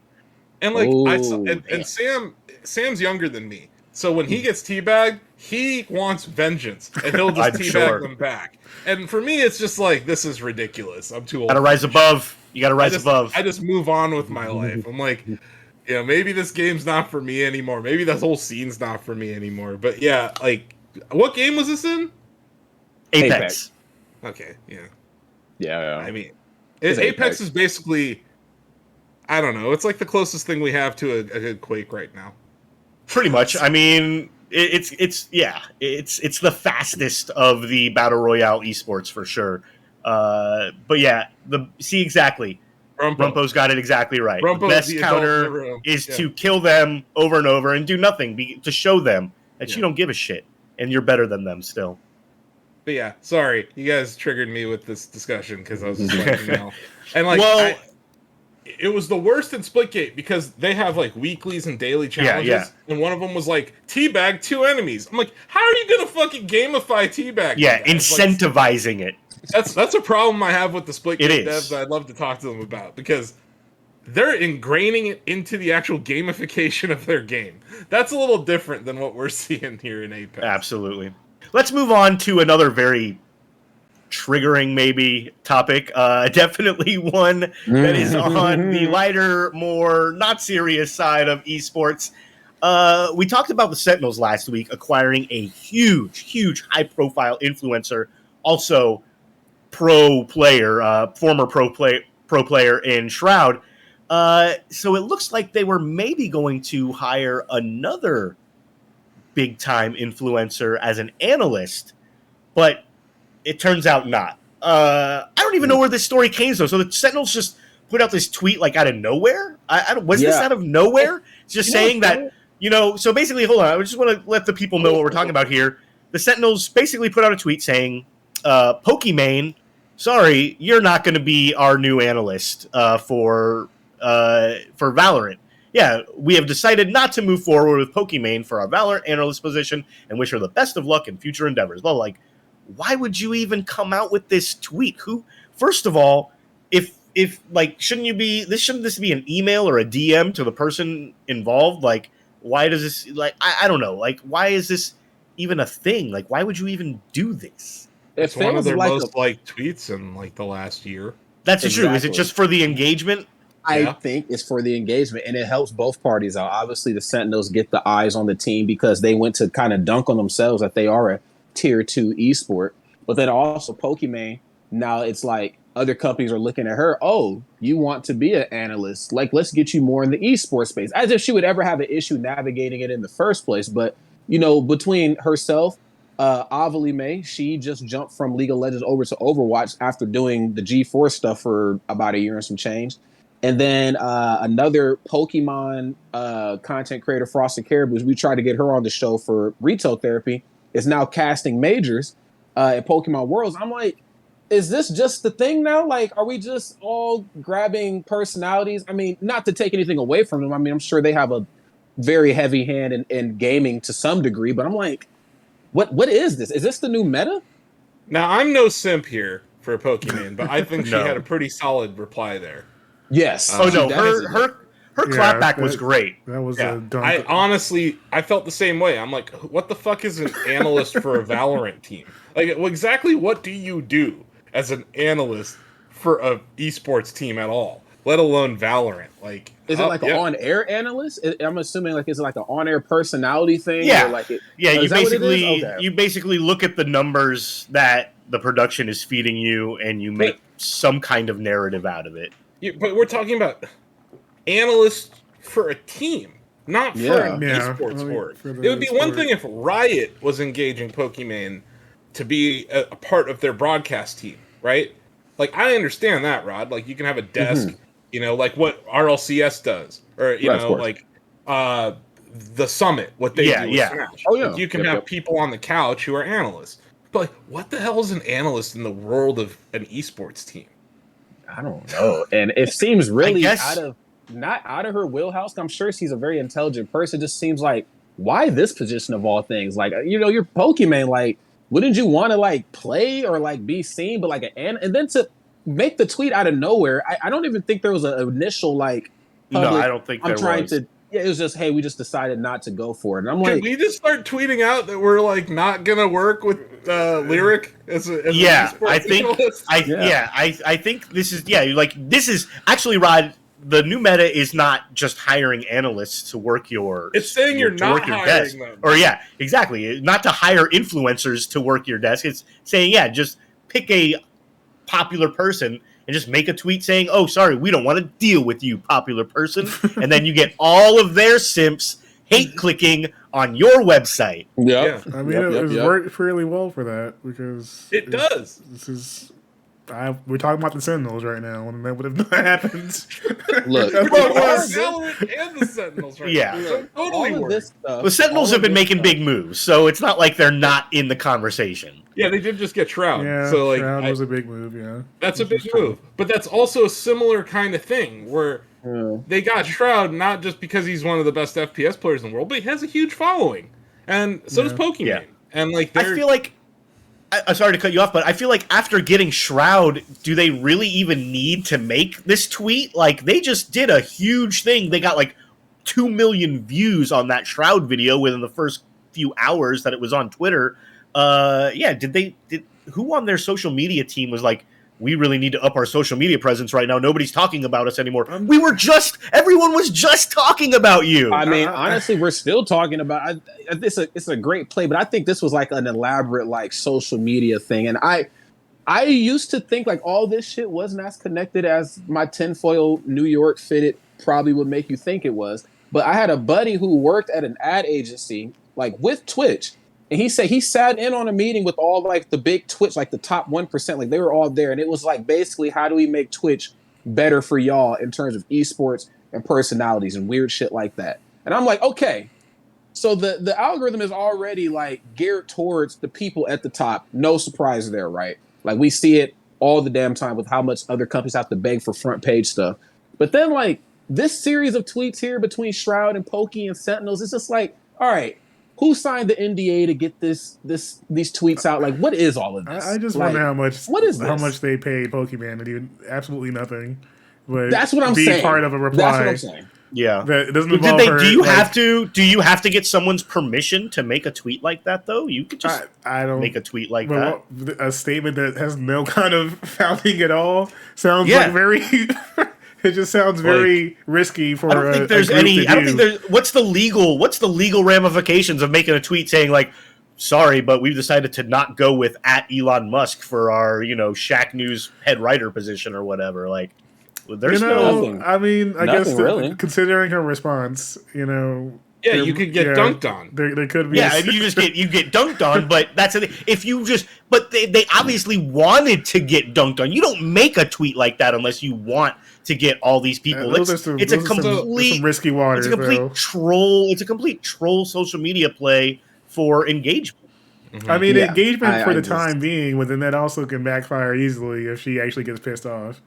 And then they're harassing your team and players and your streams because they have that kind of time. Yeah, like it can spiral out of control really quickly if you're going into. I do think you're right. Trying to use someone for engagement for free. That can turn really ugly. It's a risky social media strategy in that regard. If it's something where it's fun and lighthearted. And say you get someone or you tag somebody for something that maybe is charity related or something like that, or just for some fun. Though, but something like this it doesn't even come off as it's ugly. And then you went to the top too. It's definitely not funny, and you went right to the top too. Like it'd be one thing if it was like a different content creator, but it's like to shoot at the top. To be the team that you are, the team that you want to be, especially with who you just picked up, and now you're doing this. It either is like an elaborate instant response after that. It's some damn college intern tweeting and doing dumb shit that they probably shouldn't be doing. It's a joke. If you look at their replies to other people in the thread, like it was a joke, and it worked. We spent far too long. We should have spent more time talking about teabagging than this. We're definitely going to move on, but I do think you're right that there was probably some contact with her before they made this tweet. I'm sure that, they had this all planned or whatever just for this dumb engagement. But it was all planned. I think it may have just been, like Rod said, like an intern tweeting it out, shooting their shot. That reply was just too savage for it. I feel like to be a plain situation. But hey, I've seen weirder things out there. I'm sure whenever Pokimane does land an esports analyst gig that it'll be tremendous. And everyone will be happy. Not everyone. I don't know. No, it's the internet. Everyone will be happy. Everyone. Got it. All right. Well, let's move on to something that I'm happy about, and that's the announcement of EVO 2022's registration numbers for all of the various games appearing this year. Accompanying this news is the fact that the Mandalay Bay is now opening up some new 2- and 3-day ticket bundles for EVO 2022 with the release of this news. So if you want to go to EVO 2022 and you want to get tickets, make sure you head over to this event link at the Hadoo's Twitter and grab your ticket bundles because they're going to go fast. I mean, they're not going to be up for long. But yes, let's get into the numbers of the actual nitty gritty. Oh, yeah. Real numbers to talk about. It looks like the tournament registration is pretty much finalized.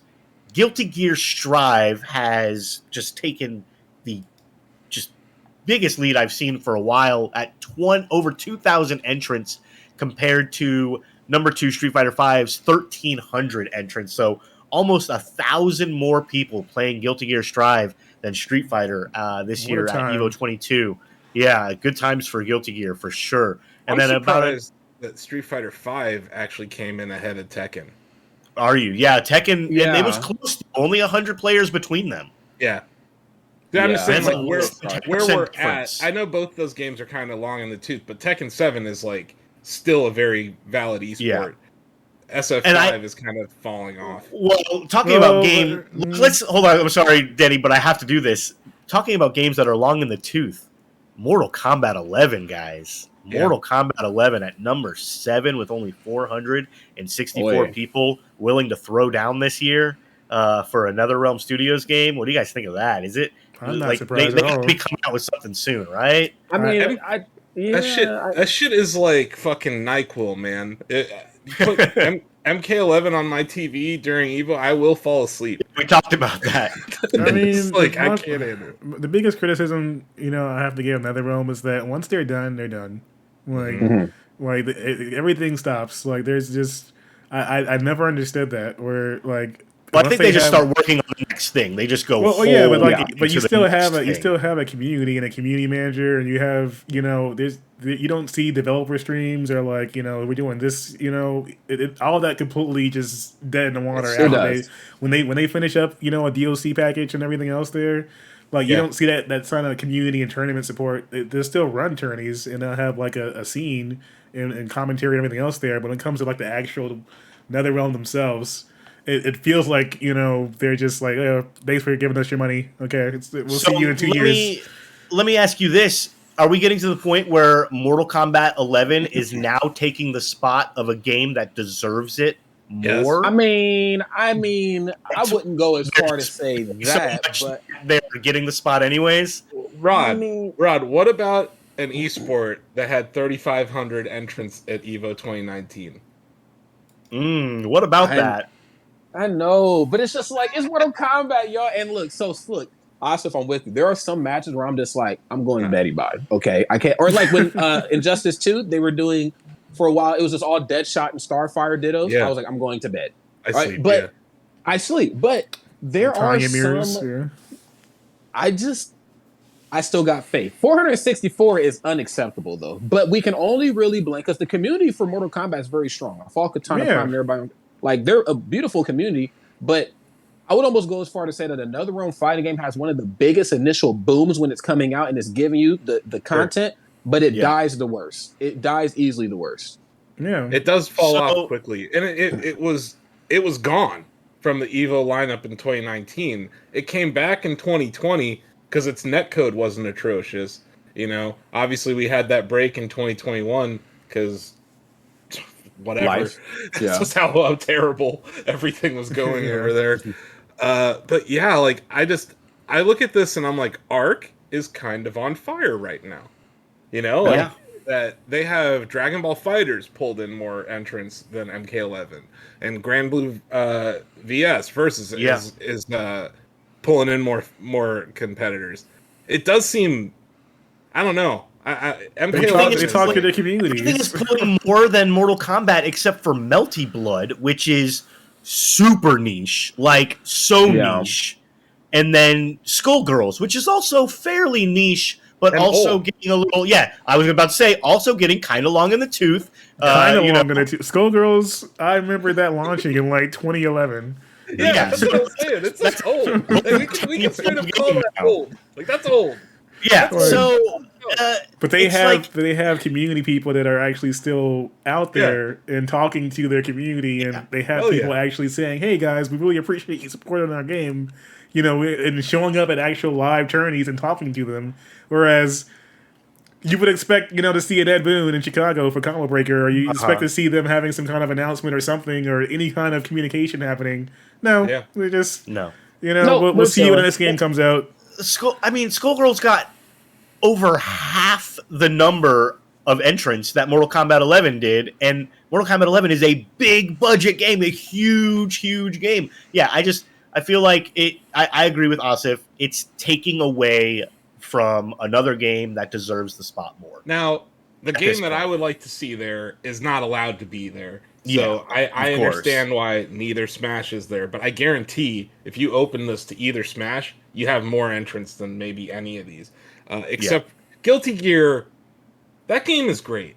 Yeah, and it deserves this #1 spot. So I'm hyped to see that. Our own TJ Denzer is entering EVO. He's going to be playing in MK11, which I guess he has the best shot at winning. Really? King of Fighters. I want to say it was Guilty Gear and maybe Tekken. Did he do Tekken also? I think it was just the 3. Just 3. I think it was just the 3. Yeah. Okay. Guilty Gear, King of Fighters, and Mortal Kombat. But let's talk about King of Fighters. Just over 1,000 entrants, 1,014. I mean, very well approaching Tekken 7 numbers. You got to feel good if you're on that dev team, seeing how many people want to play your game at EVO. I think so. I went to EVO 2019. Remember, this game finished like middle of the day Saturday. Well, not obviously this one. The previous one did. Yeah, it was different iteration. Different iteration. You're right. And I just thought, I like King of Fighters. I want to get in on it. The community seems to be very receptive of it in the sense of oh, it's just an FGC mainstay title, but like it didn't really get that same boom and love that the other titles got. Because I think that year Smash did really well. Then the year before that, I think Dragon Ball Fighters had a shit ton of entrants. Yeah. But King of Fighters, I think, is placed and positioned comfortably where it needs to be. Tekken 7, I'm with Asif. I'm pretty surprised that it didn't get more than Street Fighter, a game that definitely needs to go. But of course, the numbers prove otherwise. And then, of course, Guilty Gear. But I think it's great. And I think the top 4 have the top 8 Sunday spot, if I'm not mistaken. Street Fighter doesn't need to go. Like Street Fighter and Evo, like peanut butter and jelly. It's just that I know SF5 is kind of 5 is what I mean. Well, 5 but you want to see, the thing is, the reason why the entrants are the way they are is because you want to be the last champ. Like, you want to end out the game and be like the last one on that level at Evo. The last world, because then no one can take your title away from you. Yeah, like That's MKLeo at Evo 2019. Yep. No one can take it. They're never going to do Smash at Evo. No. Yeah, because everyone understands that like Street Fighter 5 is most likely not going to be popping up again ever. Not until if Smash Brothers ever runs natively on a PlayStation 5, then we'll see Smash Brothers at Evo. Wanting Nintendo to play nice? That's insane. You know, but to the topic of like the ticket bundles and stuff, I thought that was really awesome. And I think that is definitely a Rick thing. And I love it. And it almost makes me feel like, why has Evo not done this in the past? I've been to 5 combo breakers. I've been to 3 CEOs. And I just, CEO, of course, ups the experience. Combo breaker ups the experience as well. But Evo was just always big convention center, tournaments, couple things to do. You can shop and sprinkle around over here. But for how massive and how prestigious the event is, it always just felt like more of the just show up, stand around type thing. And I really felt like this year is the year where Evo really gets to be Evo. Of course, the tournament registration numbers, of course, that is just what is going to make Evo from a statistical standpoint. But they even have like panels now, like live panels, shopping, I believe music, entertainment, ticket deals. Like he's really treating this the way it should have always been treated. And I think this is cool. And also having more just spectators there. Yeah. Because like a lot of the time, Evo, the spectators were the people who lost on day 1 or 2. And then they just become spectators because they're out. And like this, I think opens it up to just people being there as fans. And I think that's going to be huge. And Rick knows what the fuck he's doing. And Rick is always on point with, wanting to push things further than where they were before. Like he understands and respects people, he understands the fact that people are both spending time and money. Like, and he keeps that in mind for like making it an experience beyond just, obviously the fighting game side and the tournament side is core, but he wants to make sure that people feel like when they leave the event that they spent both time and money there, and they're satisfied with that. And it shows every single time he's involved in any kind of event like that.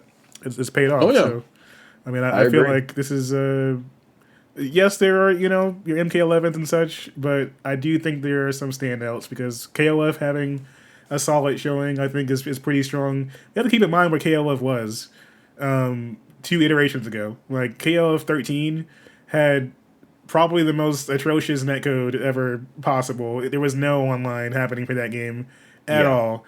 And it still had a somewhat dedicated fighting scene. And then KOF 14, just wasn't quite hitting what people wanted it to, as far as, like, polish and just everything else there. And it seemed like they finally nailed things right with 15, and people are showing out for it. KOF also has a really strong, scene in Mexico and stuff like that. So they've been running a lot of tourneys and stuff like that down south for the scene. So now it's your opportunity in a global stage to kind of set up and turn out and see how you can do. So, big ups to them. Tekken, still. I wonder how much longer Tekken 7 has at this point. They have to be doing something because they have to be working on the next thing. Yeah, like it's running up there at this point. I feel like, especially, I'm really curious to see if they partner with either side on what's coming up next at this point. But like watching Combo Breaker Tekken was still a delight. Oh yeah, it was hype. So like I'm not gonna complain if we have another year of Tekken 7 because it's great. So I could see it still being another year or so. I could see them having an announcement down the line, and then maybe next year we start getting more news or something like that. But yeah, it's Do we think it's got the staying power. Tekken Tag Tournament 3? I was just about to say, Tekken Tag. It's time, baby. It's Is it time. time for Tekken Tag Tournament 3? Because I'm ready for it. I am. Hey, So, after the we Mishima kinda story had is already. wrapped up, yeah, why not? Why not do I a could run tag Steve and tournament? Horan together. Tekken Tag last time was 10 years ago in 2012, so it's like Be a True. great Yeah. time to drop a trailer at Evo. Yes, would be. sir. That's See, all I'm Austin saying. gets it. Yes, for sir. the 10-year anniversary. Oh man, that would be beautiful. Because I just Rod, I remember the last Evo in person, man, and I was there for that final day in the arena, right? Nothing was more hype than Tekken 7 on the final day. Like, I agree. It was crazy, the energy in that arena. So I imagine those fans are still pretty freaking rabid. So, and I know SF5's gonna have its crowd because it's like the send off. Yeah. So I think that there's gonna be some opportunities for some real cool announcements on that final day. There's got to looking be forward to something. this. Like we got to get a character reveal Yeah. or something. Well, with so happening many here. companies, I mean, you have Arc, you have Namco, you have Capcom. All the these big three are represented. Then you have obviously the rest, but yeah. So Sony. one of these, Sony, of course, one of these big companies, they got to have something in the works for this event. It would just be a big blunder, a big missed opportunity if you didn't. That's what I'm saying, man. It's so night and day when NetherRealm has something out. You know, like there would be no way that they wouldn't be in the top 3-4 conversation for for any of that. But when they're in between games, it is like Radio silent. nothing, nada. All right. Well, let's move on. We are getting closer to the top of the hour. We still got another story to cover, and this one's really interesting. It's a feel-good story because it's another way for the regular people, all of you folks, all of you who aren't maybe esports professionals. I know I played my share of Smash Melee competitively, but I certainly was no GOAT. I was no professional whatsoever. I thought I was okay. But now you can get a chance, if you're like me, to participate in some online game tournaments, maybe win some cash and prizes, and do it with free games on, well, not free, but games included on Xbox Game Pass if you already have a subscription. And I know a lot of you do, being that it's like pretty much the best deal in gaming. I mean, everybody thinks so, and it kind of is. It looks like Honda and Yahoo are teaming up for a Honda Fan Cup, running tournaments in 3 Xbox Game Pass games: NHL 22, Forza Horizon 5, and Tetris Effect. Real quick, Rod, is this your copy in the agenda, or did you copy this from somewhere else? I didn't know if this was your I just words. copied it. Okay, cool. Yeah, I just copied this one Because you know some Rod writing versus some yeah, people writing. exactly. Well, because this copy mentions that Forza being a natural tie-in, being a racing game and having like an obvious esports. NHL 22 being a game based on a sport, and then they say that Tetris Effect seems like the odd one of the bunch, but no, Tetris Effect is not an odd esport. Tetris is the original esport. Exactly. What are they even talking about? Yeah, Tetris is the esport, and I am super hyped that Tetris Effect is included in this run of the Honda Fan Cup, because Tetris Effect is my personal favorite Tetris game of all time. Can I ask a question? Yes. Is Yahoo a thing?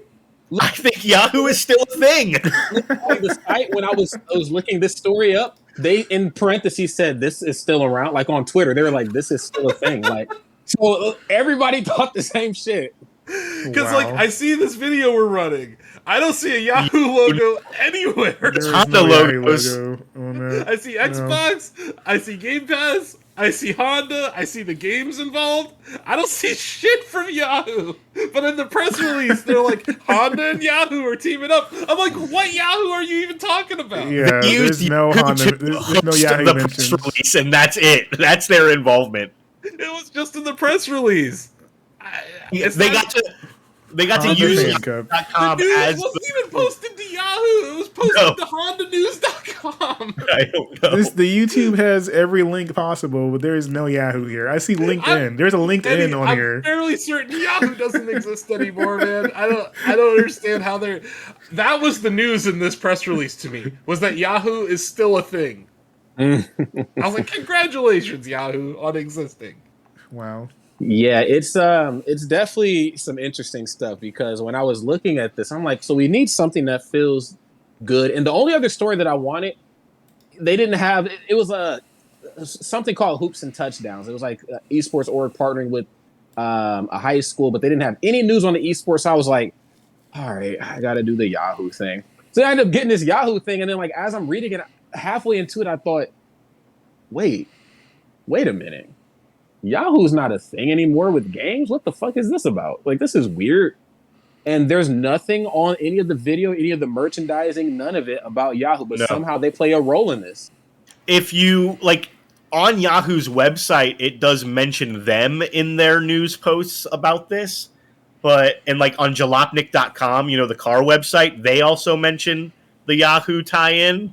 But yeah, no one else is talking about it. Yahoo was literally the last paragraph on that original press release. It was the last at the very bottom about Yahoo. There's nothing else on.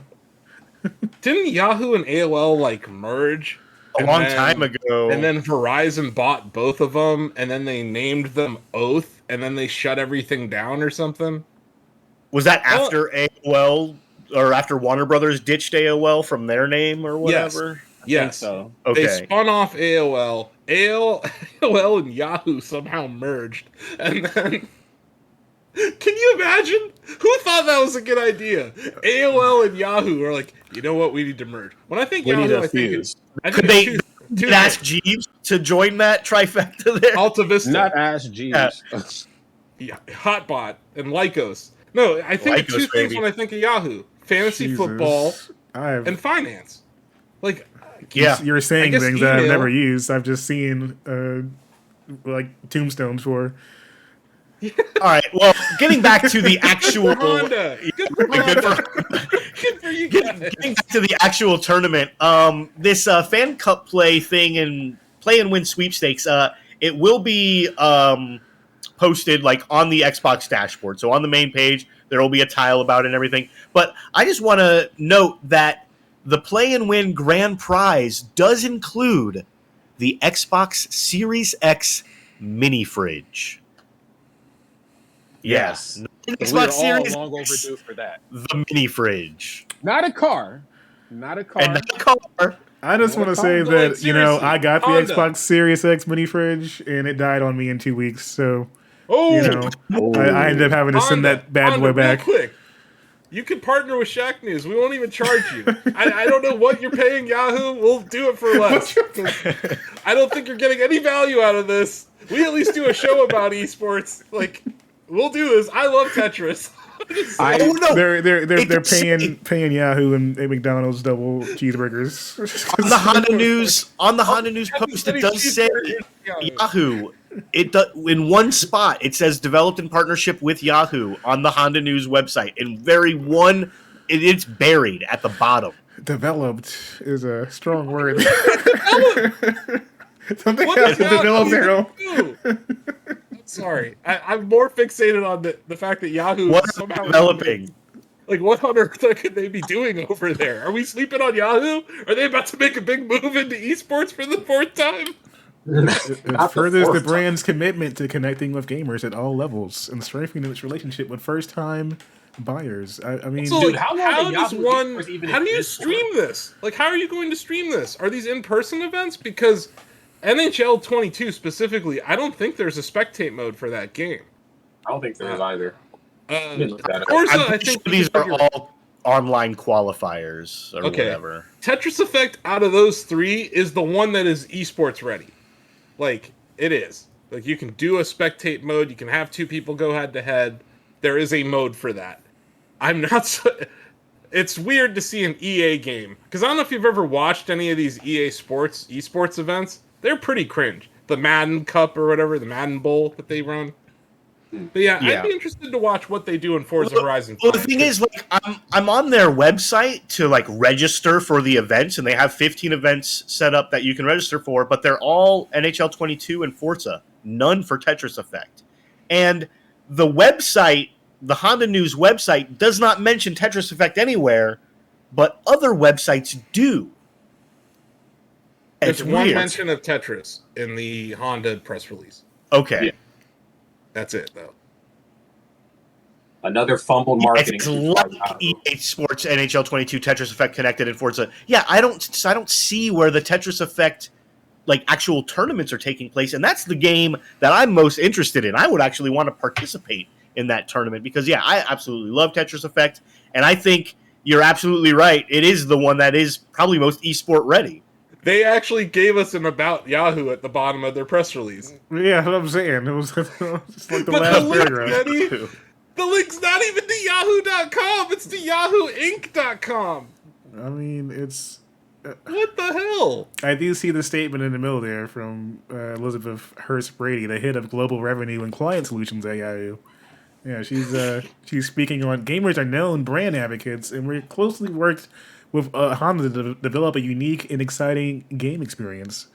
So, good on her for getting revenue for Yahoo. Head of global revenue and client solutions at Yahoo. Yeah. That's a title. That is At a a title company that makes me say games. that still exists. That's a position, ain't it? That is a job right there. That is definitely overtime. someone who knows about gamers. Yeah. And that demographic. Well, good luck to Honda. I hope this works out for them. But I'm All I know is I would love to re-up my Xbox Game Pass Ultimate for a year for free by playing some Tetris Effect. I think that would be pretty cool. I mean, Game Pass is pretty sweet. Yeah. We were playing Deep Rock Galactic this last week on Big Team Building, and that's on Game Pass. Pretty delightful. Yeah, it's the best deal in gaming. You just can't get away from it. Yep. It hurts developers, though. It does. All right. Rock and Stone. I think that's going to be it. I think that's going to end our esports news for the week because we got to get into some sauce talk. Yes, the esports news might be over, but we are just getting in to the sauciest part of the show. And I believe Rodney is going to get his little cosplay on. Yes, he is. He's getting his McDonald's hat and the apron. There it is. Love it. You love to see it. Welcome. Appreciate it. You know, Mickey D's is in your heart forever. There. Just like I love that it's just a regular apron too. It's not a McDonald's apron. You can't get away with the apron. You can get away with one of the hats, but you ain't getting out of the store with that apron. Yeah, this was easier to steal than the apron. I would have had to take this off of somebody to do it. And those days are long behind. I'll get an apron. I'll get an apron on this show. Just one of these days. I'll do it. All right, but let's talk about some McDonald's, actually. Our first news is about McDonald's, and it's just a kind of more business-focused news about the Mickey D's. Looks like the franchisees are not happy with the CEO of the global McDonald's company, and they are voting no confidence for the CEO, according to a new survey. Now, a vote of no confidence. Asif, what exactly is a vote of no confidence towards the CEO? It could mean that they're going to hold a shareholder vote to oust the CEO and change the board of directors. I think it's interesting, though, because it's not really Main Street versus Wall Street here, because, it's if you're a franchisee, you have some money. But, these are smaller business people versus a large corporation here. And the CEO is to blame for some of these things. I think that there's a lot of issues going on with McDonald's. The way their stores are being run, their changes that they've made to the franchising rules have really bothered these owners. People like to think that these small business people are, they're going to benefit from inflation, but they're actually being hurt more than anyone. Because you're seeing the average pay of a McDonald's worker has gone up from 2 years ago. And the menu is not keeping up with that.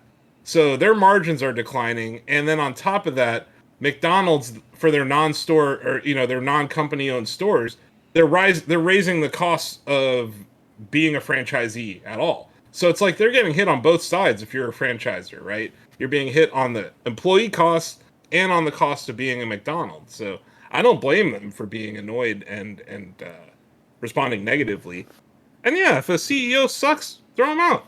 Yeah, throw him out. And I think even the McDonald's University thing that they just did, I think I read a post or something about that, how that just completely failed. I know we didn't cover it. I think that was one of the stories we ended up swapping out because I think Bryan knew deep down like this wasn't going to be a thing. And I mean, that just goes to show like what's going on with McDonald's. Even the weird collabs, just a bunch of the stuff they've done these last so many years. Yeah, and this poll said that 83% of respondents say the new franchise rules are a veiled attempt to raise rent. 95% said they don't feel valued by corporation or by the corporate leadership, considering recent developments. 71% said existing or legacy owners should not be treated the same as potential new operators.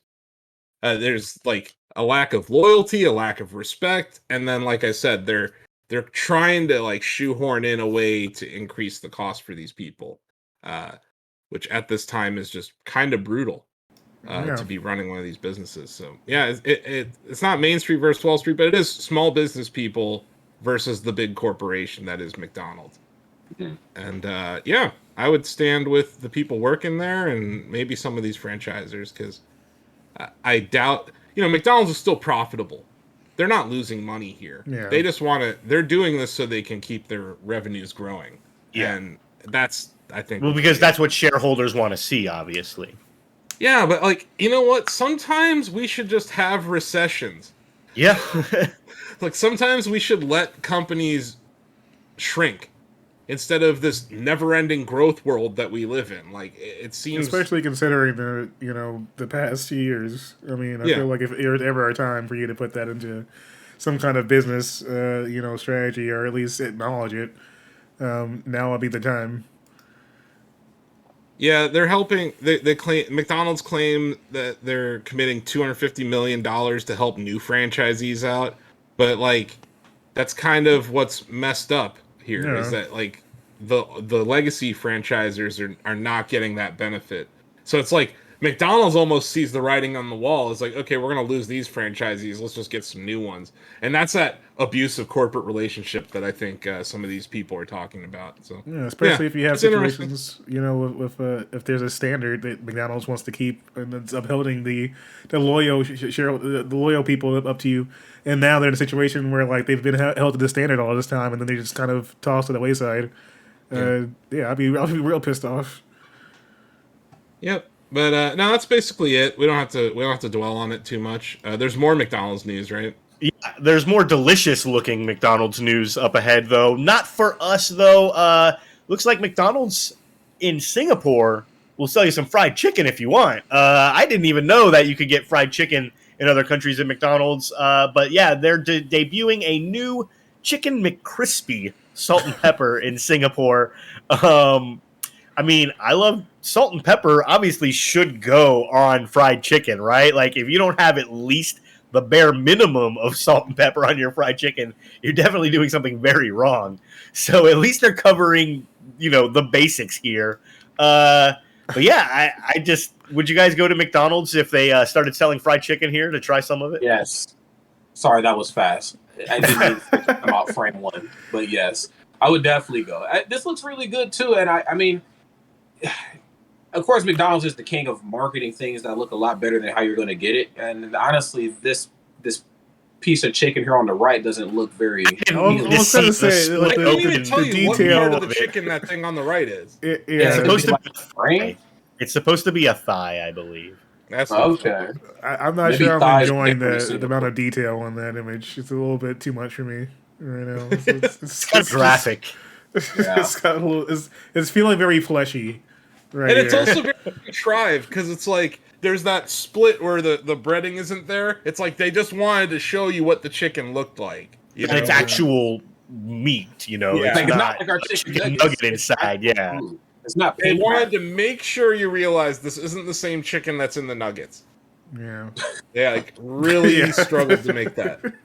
Yeah, but both of these are off-putting to me. The one on the left, like that's a wing, right? Yeah, a drumstick. That's a drumstick. So you got a drumstick and a thigh. Sorry, a drumstick. Yeah, that is like the weirdest. No drumstick is perfectly shaped. I was gonna say it does look like a video game asset or something. That's definitely it has to be some kind of different fry than the kind of frying we're doing here. That's a drumstick out of Resident Evil 2 right there. Well, they said that the It was the breading is a blend of salt, pepper, and parsley flakes. Parsley doesn't taste like What? anything. And I don't think does parsley turn golden brown? No, parsley is green, and How if you does it turn cook that it, color? it burns. Like, Yeah. what are they? That's a lie. That's a damn lie. There's no way this is parsley. Right. Yeah, I question how this Maybe is there's a fried. problem in translation. Sorry. They're calling it a mind-blowingly crisp golden skin. They're not going to tell us how they make the skin. It's mind-blowingly crisp. Mind Your blowing. mind, All right. though. Yeah, Apparently, that's- PB&J is in charge of their marketing, Rod. Mind-blowingly crisp, baby. It's Chris, baby. Yeah. Gross. Don't I'm know not about that having one. this. Rod, you're all about this life. I'm not having this. Well, I'll be the one to. I don't You have gotta an iron fly to stomach. Singapore. Go Yeah, on I'm a gonna go to mission. Singapore, and I'm gonna like point me towards McDonald's with the chicken. All right, you know what I'm here to do. Yeah, because I trust McDonald's with wings. That sounds like something that they're gonna be doing. Taco on top Bell of wings everything weren't else. bad. It was the finest squirrel meat I've ever had. Pretty good. It's just So, they're a not two-piece totally slammed by the already ridiculous menu. No, we're gonna toss in chicken regulations that aren't Two nuggets. pieces. $4.72. That seems high. That is pretty high. I just feel like I'm still not even Doesn't seem sure that I'm bad. looking at a thigh there or not. I'm still trying to figure out if that's what that is. A 2-piece and no side. That's pretty intense. $4. That's $5. No size, just 2 wings. And that's Right. that's $6.60 in Singapore dollars, because everyone, I know all of our viewers wanted to know. Yeah, absolutely. I gotta assume Well, I that mean, Singapore if doesn't you're have there- if Popeyes. you're going there to specifically try it, you need to know how much of Singaporean currency you need, because you're not paying in American Does currency. Singapore have Popeyes though? Because if there's not, then Do they? I clearly don't know. there's Let I me look doubt that up. They could.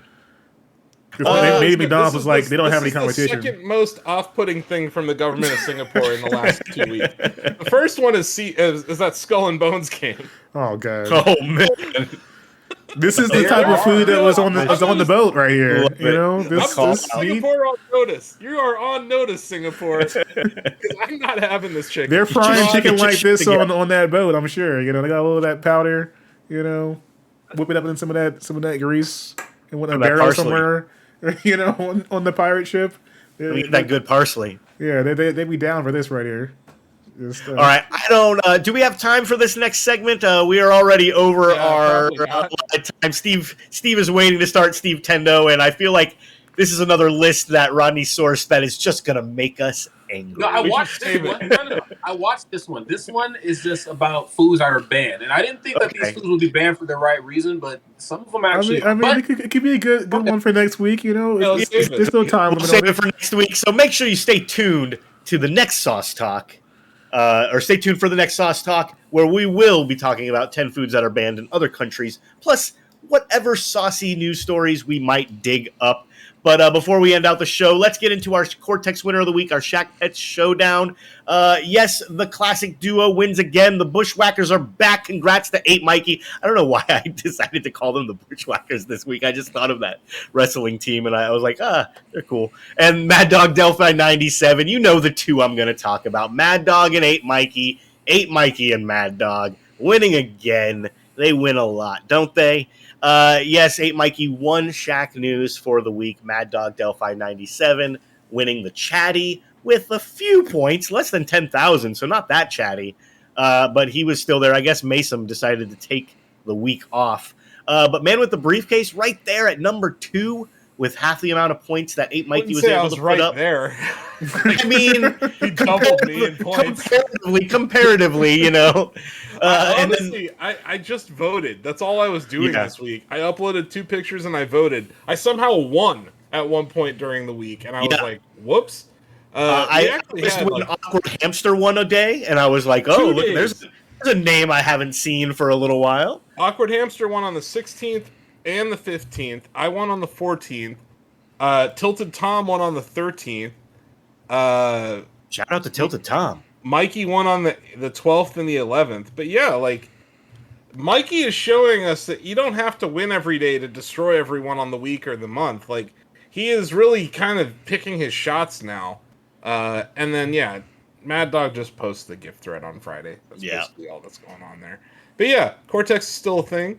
Shaq Pets is still a thing. I think people weren't using it too much last week. It didn't seem like it. I don't know if it was just kind of the time of year.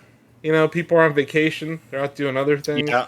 I know Blake was on assignment last week, and I've been studying how people use the app during holidays, during different things. And yeah, it seems like it's a weekend app.